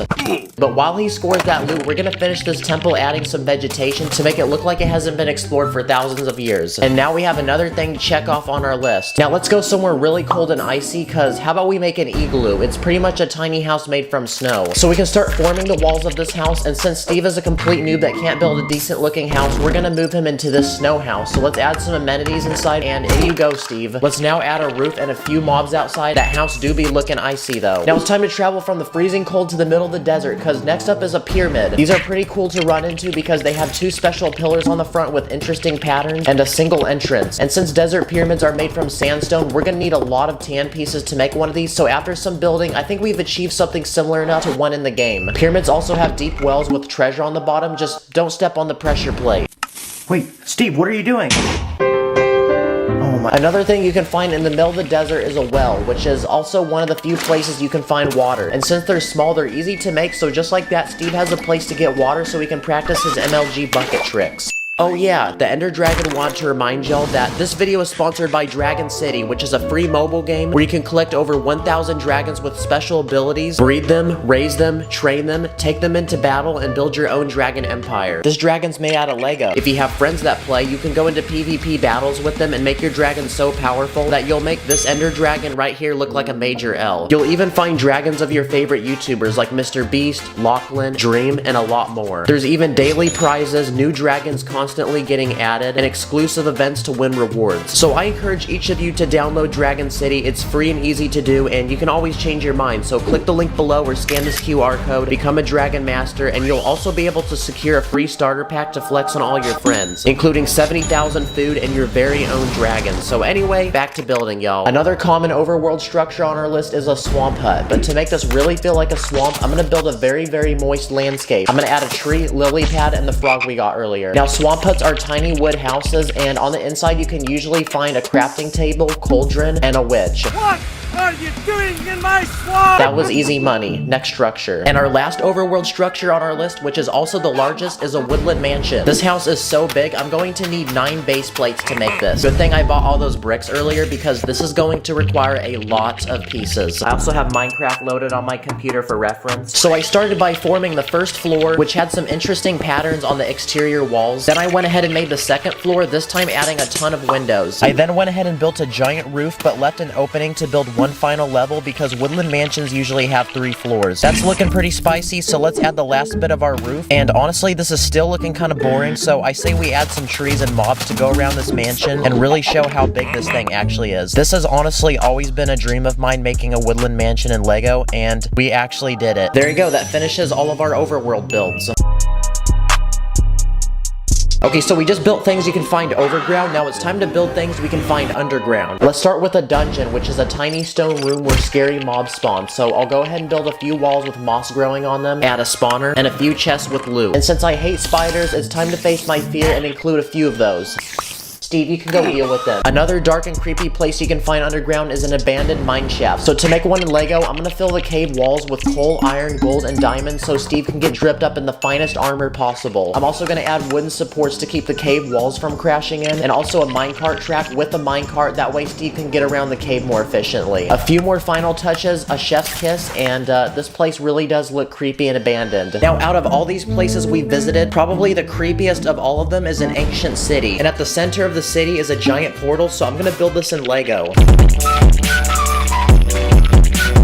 To To get the right detail, I'm gonna use the staggering jumper plate technique, and honestly, that looks pretty satisfying. We can add a few more details, and of course, the one mob you can find in this city, which is a warden. And to celebrate this build, let's feed him a hot dog. Our ancient city do be looking fresh. Now, aside from the dark and creepy things you can find underground, something that's actually really beautiful to find is an amethyst geode, which is a huge glowing purple crystal. I'm gonna make a section of one that's been cut open. And these geodes have multiple layers of minerals and rocks, like a layer of calcite and a layer of basalt. And it looks like that's all of our underground builds done. So we made things you can find overground, underground, but now it's time to make things you can find underwater. Let's start with ocean ruins, and it's pretty much an ancient underwater city. So I'll go ahead and build a large stone tower with a platform up top to add a few drowned. And to make this feel like the ocean, I'll add kelp, a dolphin, pufferfish, and one more drowned. Wait, Steve, you're dying. Take your underwater breathing potion. Take it, Steve. Another thing you can find in the middle of the ocean is a shipwreck, which is pretty much an old rotting wooden ship. So I'll go ahead and make this one look like it's sitting on the bottom of the ocean floor. I'll add some coral, kelp, Steve's pet axolotl, and all shipwrecks have a treasure chest, so I'll add one full of diamonds. Yo, Steve, what are you doing right now, bruh? And for our final underwater build, let's make an ocean monument. We're gonna need a lot of bricks because this is also the largest structure you can find underwater in Minecraft. They kind of look like pyramids and are made out of these prismarite blocks, which have a very unique color. So far, it looks kind of boring, so I'm gonna add some arches near the front entrance and even more arches on the very top. To make this feel like the ocean, we can also add some kelp and the mobs that you can exclusively find in this monument, which are guardians. They're pretty much giant creepy fish. And there you go, that finishes our final underwater build. Okay, now it's time to go to a completely different world in Minecraft, the Nether. But first we need to build a Nether portal, which brings me to another structure we haven't built yet, which is a ruined portal. And it's pretty much a regular Nether portal that's been broken. There you go. But to get to the Nether, we need Steve to fix this first. And there you go, now it's time to go to the Nether. Whoa. I can't believe that actually worked. So there's many things you can find in the Nether, but let's start with the Nether Fortress. It's a large fortification with tons of bridges suspended in the air. So first I made 2 pillars out of Lego, and I'll connect them together by a large platform, where on one side I'll add a blaze spawner, and on the other side I'll add a few wither skeletons, which are exclusive mobs you can find here. Another thing you can find in the Nether is a bastion, which is another fortification but protected by these piglins. But in these fortifications you can usually find gold, so I'll go ahead and add raw gold blocks put into portions of the wall. We can then add our piglins. And generally in these fortresses, you can find a lava lake with a platform full of gold in the middle. And it looks like that finishes our Nether builds.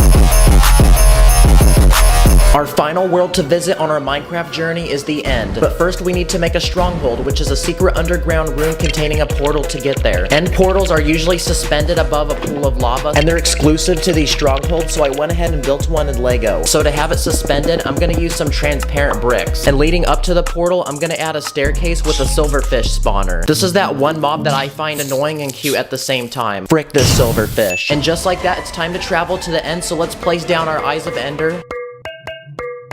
And there you go, Steve, in you go. Wow, I'm surprised that also worked. Now, surprisingly, the end world really only has one official structure, and it's an end city. But I just realized making this in Lego might be tricky because there's some crazy gravity-defying physics involved with these buildings. This building is gonna look really pretty with all the purple bricks that I'm about to use. So I started by building a singular giant tower, then wanted to challenge myself to build a few bridges connecting it to other smaller towers, and a few more final touches like improving the roofs, adding lights, adding Enderman, adding Steve, and adding the shulker we got earlier. And it looks like that finishes our one and only end build, which also completes our final structure on our list. Now it's time for the grand finale. Time to put all of the structures I built in this video together.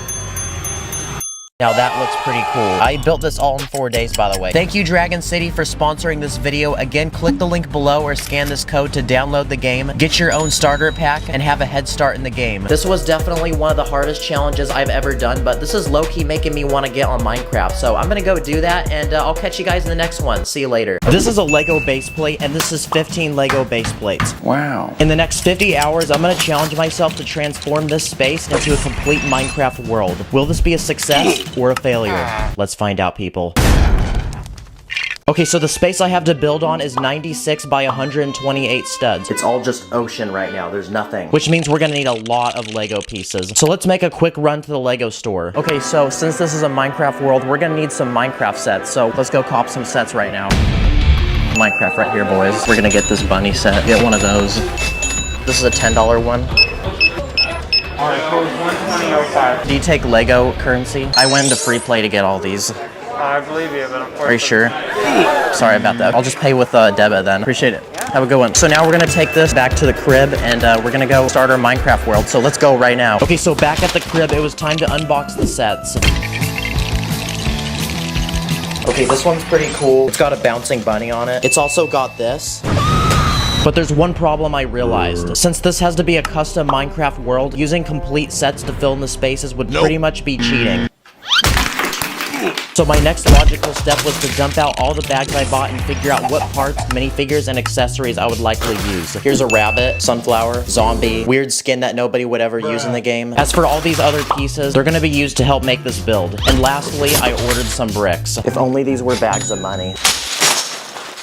Maybe I ordered a little too much. Okay, so to begin our Minecraft world, we need to make a home for our boy Steve, aka the main character of this world. And as someone who plays survival all the time, let's make a survival base. I'm thinking some sort of cabin made of logs and stone. So I'm gonna use some brown bricks for the logs on the corners of the house and some gray pieces for the cobblestone. I'm gonna add some furniture inside now. And then I went ahead and added some survival essentials and even some armor so Steve's extra protected. And on the outside, I wanted to make a small place to hold a few animals, so I finessed some parts from one of the sets I bought and I made a spot to keep 2 foxes. I also made a custom birch tree using some black and white plates and some green bricks for the leaves. And a few more touches, a chef's kiss, and boom, our survival base was complete. Now it's time to expand out and make some sort of biome. And one of the most unique ones out there is probably Mushroom Island. Mushrooms grow on it, and there's even cows where mushrooms grow on it. Lego made a Mushroom Island set about 5 years ago, so I'm gonna take it as inspiration. For the dirt blocks, I'm gonna use gray for the top layer instead of green for normal grass blocks. Now we can start forming the landscape and making it look like an actual island. I got a mushroom cow from one of the sets, so let's go ahead and throw that in, as well as some small shrooms around the island. And for the big mushrooms, I'm gonna make a red one and a brown one, kind of like the ones you eat. Now our mushroom island looks fully complete, and Steve has a new biome to explore. Okay, so we built Steve a house and a private island to explore, so life is going well for him. But we're also gonna need a place for him to mine ore and rack up on diamonds so we can be all dripped up in the finest armor. So behind his house, I'm gonna add a cave. In this spot, I'm gonna build a mountain using gray bricks for the rocks, and I'm also gonna leave a hole in the middle for a cave where Steve can mine. But for the ore, I'm gonna make some custom blocks with studs, so I'll throw in some coal, some iron, emeralds, and I know that diamonds don't spawn above ground, but I'm gonna throw some in anyway. On top of the cave, I'm gonna add some soil, but even with that, this rock formation looks as bald as Dwayne Johnson, the Rock himself. So putting in the work and hours, I also added some trees, some flowers, animals, and even a beehive on one of the trees. And lastly, I'm going to fill the inside of this cave with lots of water using some transparent bricks, and I'll even throw some axolotls because those are pretty cute as well. Okay, now let's make another biome. I really like spruce forest, but my favorite of them all is the old growth taiga, which is pretty much like a spruce forest but on steroids. It's way cooler because the trees are super tall and big. The grass in these biomes is slightly different in color, so I'm going to use some sand green plates. How about we put the taiga in this corner of the map right here? And to make the trees, I'm going to make them 4 times as thick as my normal trees, and I'm going to use some dark green bricks for the leaves. And then we can make a second one. Slightly different design. In old growth taigas, there's also podzol, which is like uniquely colored grass blocks. So to impersonate those, I'm just gonna use some dark orange plates. I'm also gonna throw in some extra details like some mossy cobblestone, some sweet berries, a wolf, and a fox. And it looks like our old growth taiga is complete. Okay, so I think I've decided I want this part of the world to have cold biomes. So another one we can add is the ice spike biome. Pretty much a biome full of snow and these really tall towers of ice. So to start, I'm gonna make the landscape using white plates to impersonate snow as the top layer of dirt. I'm also going to leave some space between this biome and the taiga because I want to add a river. We're going to make it extra icy though, and we might as well throw in a few polar bears as well. This transition here looks really bad, so we're gonna fade it a little bit just to help blend it in together. That looks much better. Now it's time to make the ice spikes. So for those, I'm gonna use some light blue bricks and place them randomly to look natural. But to top them off, I'm gonna add some white tiles. Now they look super smooth as ice should be. I'm also gonna add a stray, which is an exclusive mob to this biome. And I'm also gonna add an Arctic fox because they're pretty cute. And since this place is so icy, I think we should throw in Little Boat. Huh? Oh, not the little boat I was thinking of, but that works too, I guess. I think it's about time we give this Minecraft world a village. To hurt your brain, here's a block of compressed 8x16 plates that I squished together in a past video. Definitely need some of these. I'm gonna make this a plains village. Because of that, we also need to do some work to blend it in with the ice spikes biome. I want to make an iconic villager house, so I'm gonna use some brown bricks for the log corners and some gray bricks for the cobblestone walls. Now we can finish building up the walls, and then finally, we can add a roof. And now we have a sick crib for our villagers. If I think about it, there's not a sustainable source of food in this world, so I'll add a small farm with some wheat, carrots, potatoes, and I'll even throw in some melons and a pumpkin. We also need a drinking source, so I'll go ahead and add a small fountain. And for the village, I'll throw in some tan tiles for the shoveled dirt. And for some shade, I'll also throw in a couple trees. We can now add our villagers, and since this one's a farmer, I'll give him a hat. I'll also make some wheat blocks and a few mobs to bring this to life, like an iron golem and a few chickens.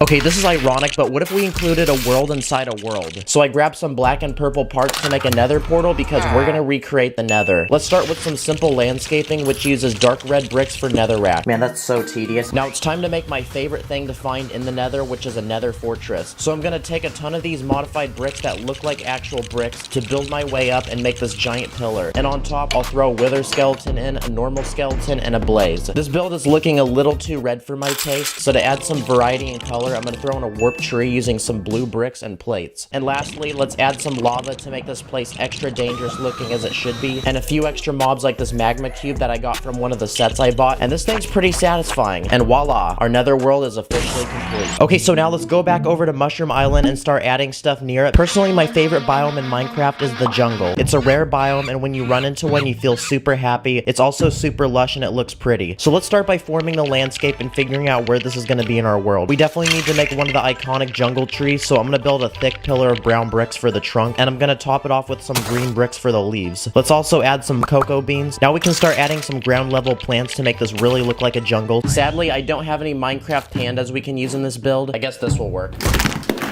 But we might as well throw in some bamboo. I also don't have any parrots, which kind of sucks, but I'll just make my own using some small parts. And boom, we just saved money to buy a set that had one. Now let's throw in a few more mobs, and bing bong, our jungle is officially finished. At this point, it was 4 o'clock in the morning, and I was getting really tired, so it was time to go to sleep. I made sure to put Steve in bed as well.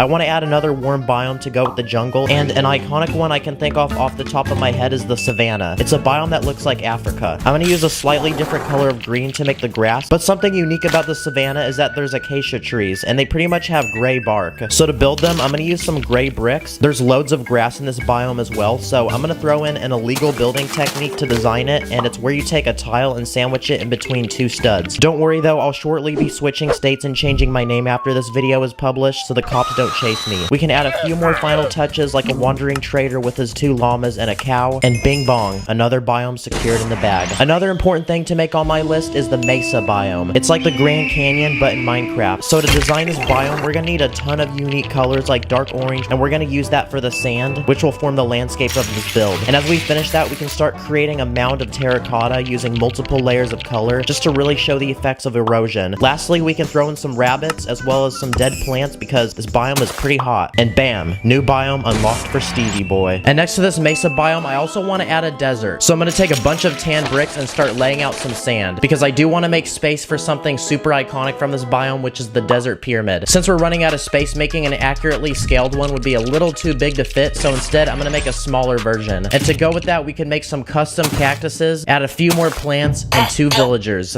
And it looks like our desert is complete. And it looks like we're running out of space, so in this final spot, I'm going to put a swamp. What are you doing in my swamp? What makes swamps unique though is that there's trees with vines growing off of them, so I'm going to add a few of those to this build. These biomes are also notorious for witch huts, so let's build one using some brown bricks for the wood. And after building this, I did realize I don't actually own a witch minifigure, but since this is a swamp, we can compensate by adding donkey. So in Minecraft, there's always that one kid who cheats by using X-ray and has tons of diamonds. So let's go ahead and make a full-on diamond house. It's super simple. I'm legit just going to use this one single blue color. Okay, so my boy Sacred actually made a Lego Minecraft world of his own, so I'm gonna go call him right now and see if there's something I could add to this build.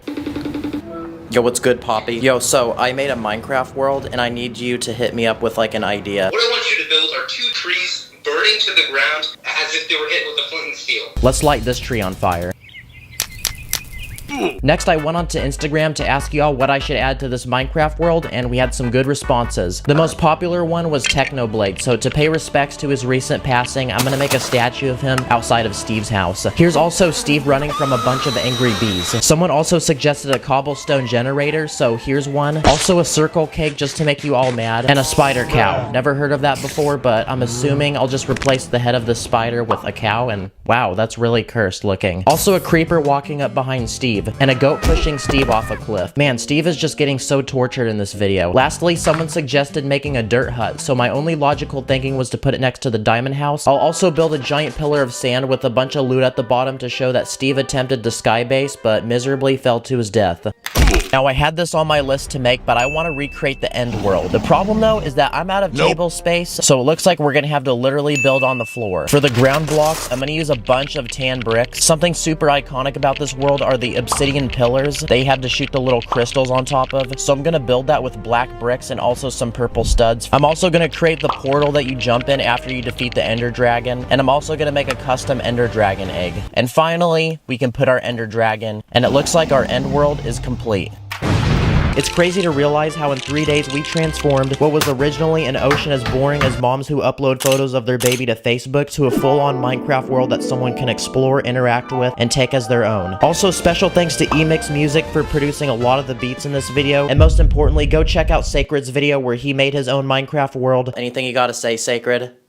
Mine is better than Ty's. Are you challenging me? Thanks for watching, hope y'all enjoyed, and keep stacking those bricks like it's money. Let's go to the jungle. In this video, I challenged myself to take various items from Minecraft and recreate them with Lego. Was this a success or a failure? Let's find out. So the Lego company makes Minecraft sets. Lots of them. There's all kinds of cool minifigs and pieces based off the game that you can get from these sets, like this crafting table or this diamond pick. But one day I thought to myself, what if I took some of these items and made them way larger in scale? So in today's video, we're gonna be doing that with 3 random items. Let's get to it.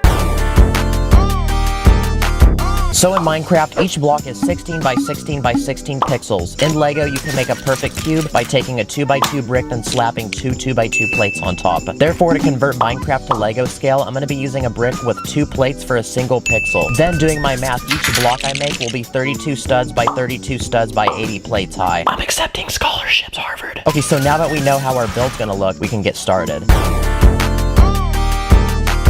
Okay, so probably one of the most iconic items in Minecraft is the crafting table. So I've researched this block a little bit more to see what the actual pixels look like, and I found a problem. If you look closely, there's a lot of different shading of brown. The issue, though, is that with Lego, I'm limited to brown, medium nougat, tan, and dark tan pieces. So I'm gonna have to do some converting to figure out how I'm gonna make this block actually look like the one from the game. Turns out, I didn't really have much of any color, so it was time to make an online order.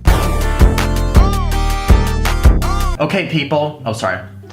Have gum. So I'm going on to bricklink.com, which is a website to buy Lego. Let's throw in some 2x2 black bricks, dark tan 1x2 plates, and lastly, some medium nougat 2x2 bricks. I'm gonna buy from Big Bricks, and we're paying $58.55. Okay, so now we wait for the mail guy to come. After a few days, the package came. Time to get building.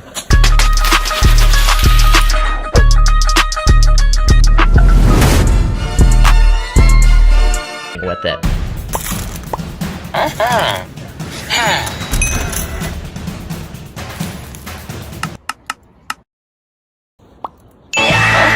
And it looks like it works just fine. Okay, so diamond tools and weapons are probably my favorite in Minecraft, but in Lego, the colors are kind of hard to find. So we're gonna order some dark blue, some dark turquoise pieces, and also some medium azure pieces. And those seem to be the closest colors that we can find to recreating the sword. Anyway, now we wait. A week later, the bag was secured. Okay, y'all, so as we're building the sword, I want to talk about the sponsor of this video. Okay, so there's a lot of things I use my phone for. Watching YouTube videos, Discord, sliding into your girl's DMs. And what does that require? Lots of charging. So that's why I want to talk about Anchor, the world's #1 mobile charging brand, and specifically their 521 Nano Pro charger. With these bad boys, you get double the power. For example, it's similar in size to my standard iPhone charger, which produces 20 watts of output, but this one produces 40 watts. So double power means double ports. Not only can I charge my iPhone, but I can also also charge my AirPods at the same time. No more funny business of using 2 separate chargers or asking your friend to borrow an extra who likely left theirs at home or has one that looks just like this. This charger is an upgraded version of the Anker 511 Nano Pro, which has only 1 port. But what's cool about the 521 is that it can actually deliver the full 40 watts through just 1 port alone. So that means I have enough power to even charge my MacBook at full speed if I have to. I'm not just gonna review something that I don't like. Seriously, I love this charger. It looks clean, it works effectively, it's way better than my iPhone charger. Check the link below to get your very own Anker charger. Back to the video, boys and girls. Okay, so compared to the crafting table, this was thankfully a much simpler build, but there was a problem. My sword was as floppy as an overcooked noodle. So, some changes had to be made. First, I reinforced the back of the sword with some extra plates. Still didn't do much. So then I completely built the handle of the sword using one singular assembly. Still didn't work. So then I reinforced the back of the sword with even more plates. Then it worked. To my home. Okay, so for my last challenge, I'm going to make a TNT block in Lego. Probably one of the coolest blocks in Minecraft, to be honest. I searched Google for how the pixels on the block look and found some useful stuff. So doing my color converting, I'm going to be using red, dark red, white, black, and light gray pieces to make this thing. Thankfully, I had all the parts I needed, so it was a straight shot from there.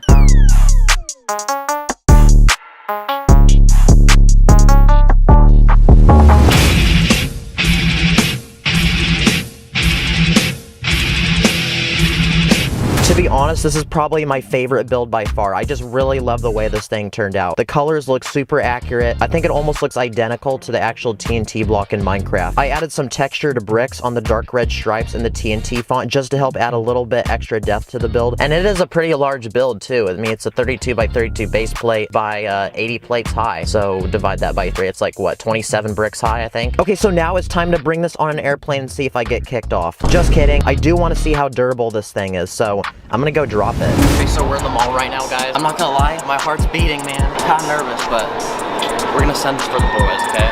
Let's go. That's how we do around here.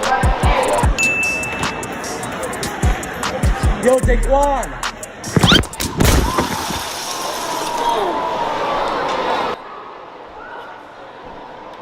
Huh?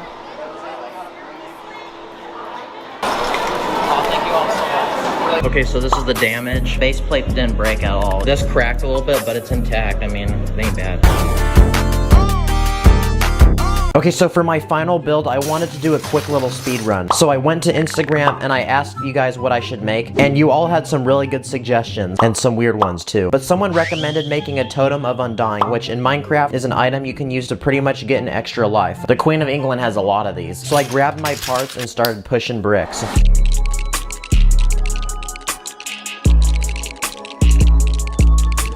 Okay, so if you've wanted to know what a totem of undying would look like in Lego, here you go. This right here is the simplest but most accurate version I could make. I do really like the coloring of this thing, especially the eyes, which I used 2 different shades of green to make. But yeah, just a really simple little build. Okay, broskies, if we can hit 10,000 likes on this video, I will do a part 2 because there's so many more cool things in Minecraft that I still want to make. Also, special thanks to my boy Brandon for shooting the prank. I know I'm celebrating early, but thank you all for 200,000 subscribers. It was my goal at the beginning of the year to hit that number, but the fact we already hit that in April, crazy. Praise to the Most High. Thank you guys. This was a banger video. I hope you enjoyed, and I will see you in the next one. Get ready to rock and roll. Like and subscribe. Like and subscribe. Like and subscribe. Like and subscribe. Like, subscribe. Like, subscribe.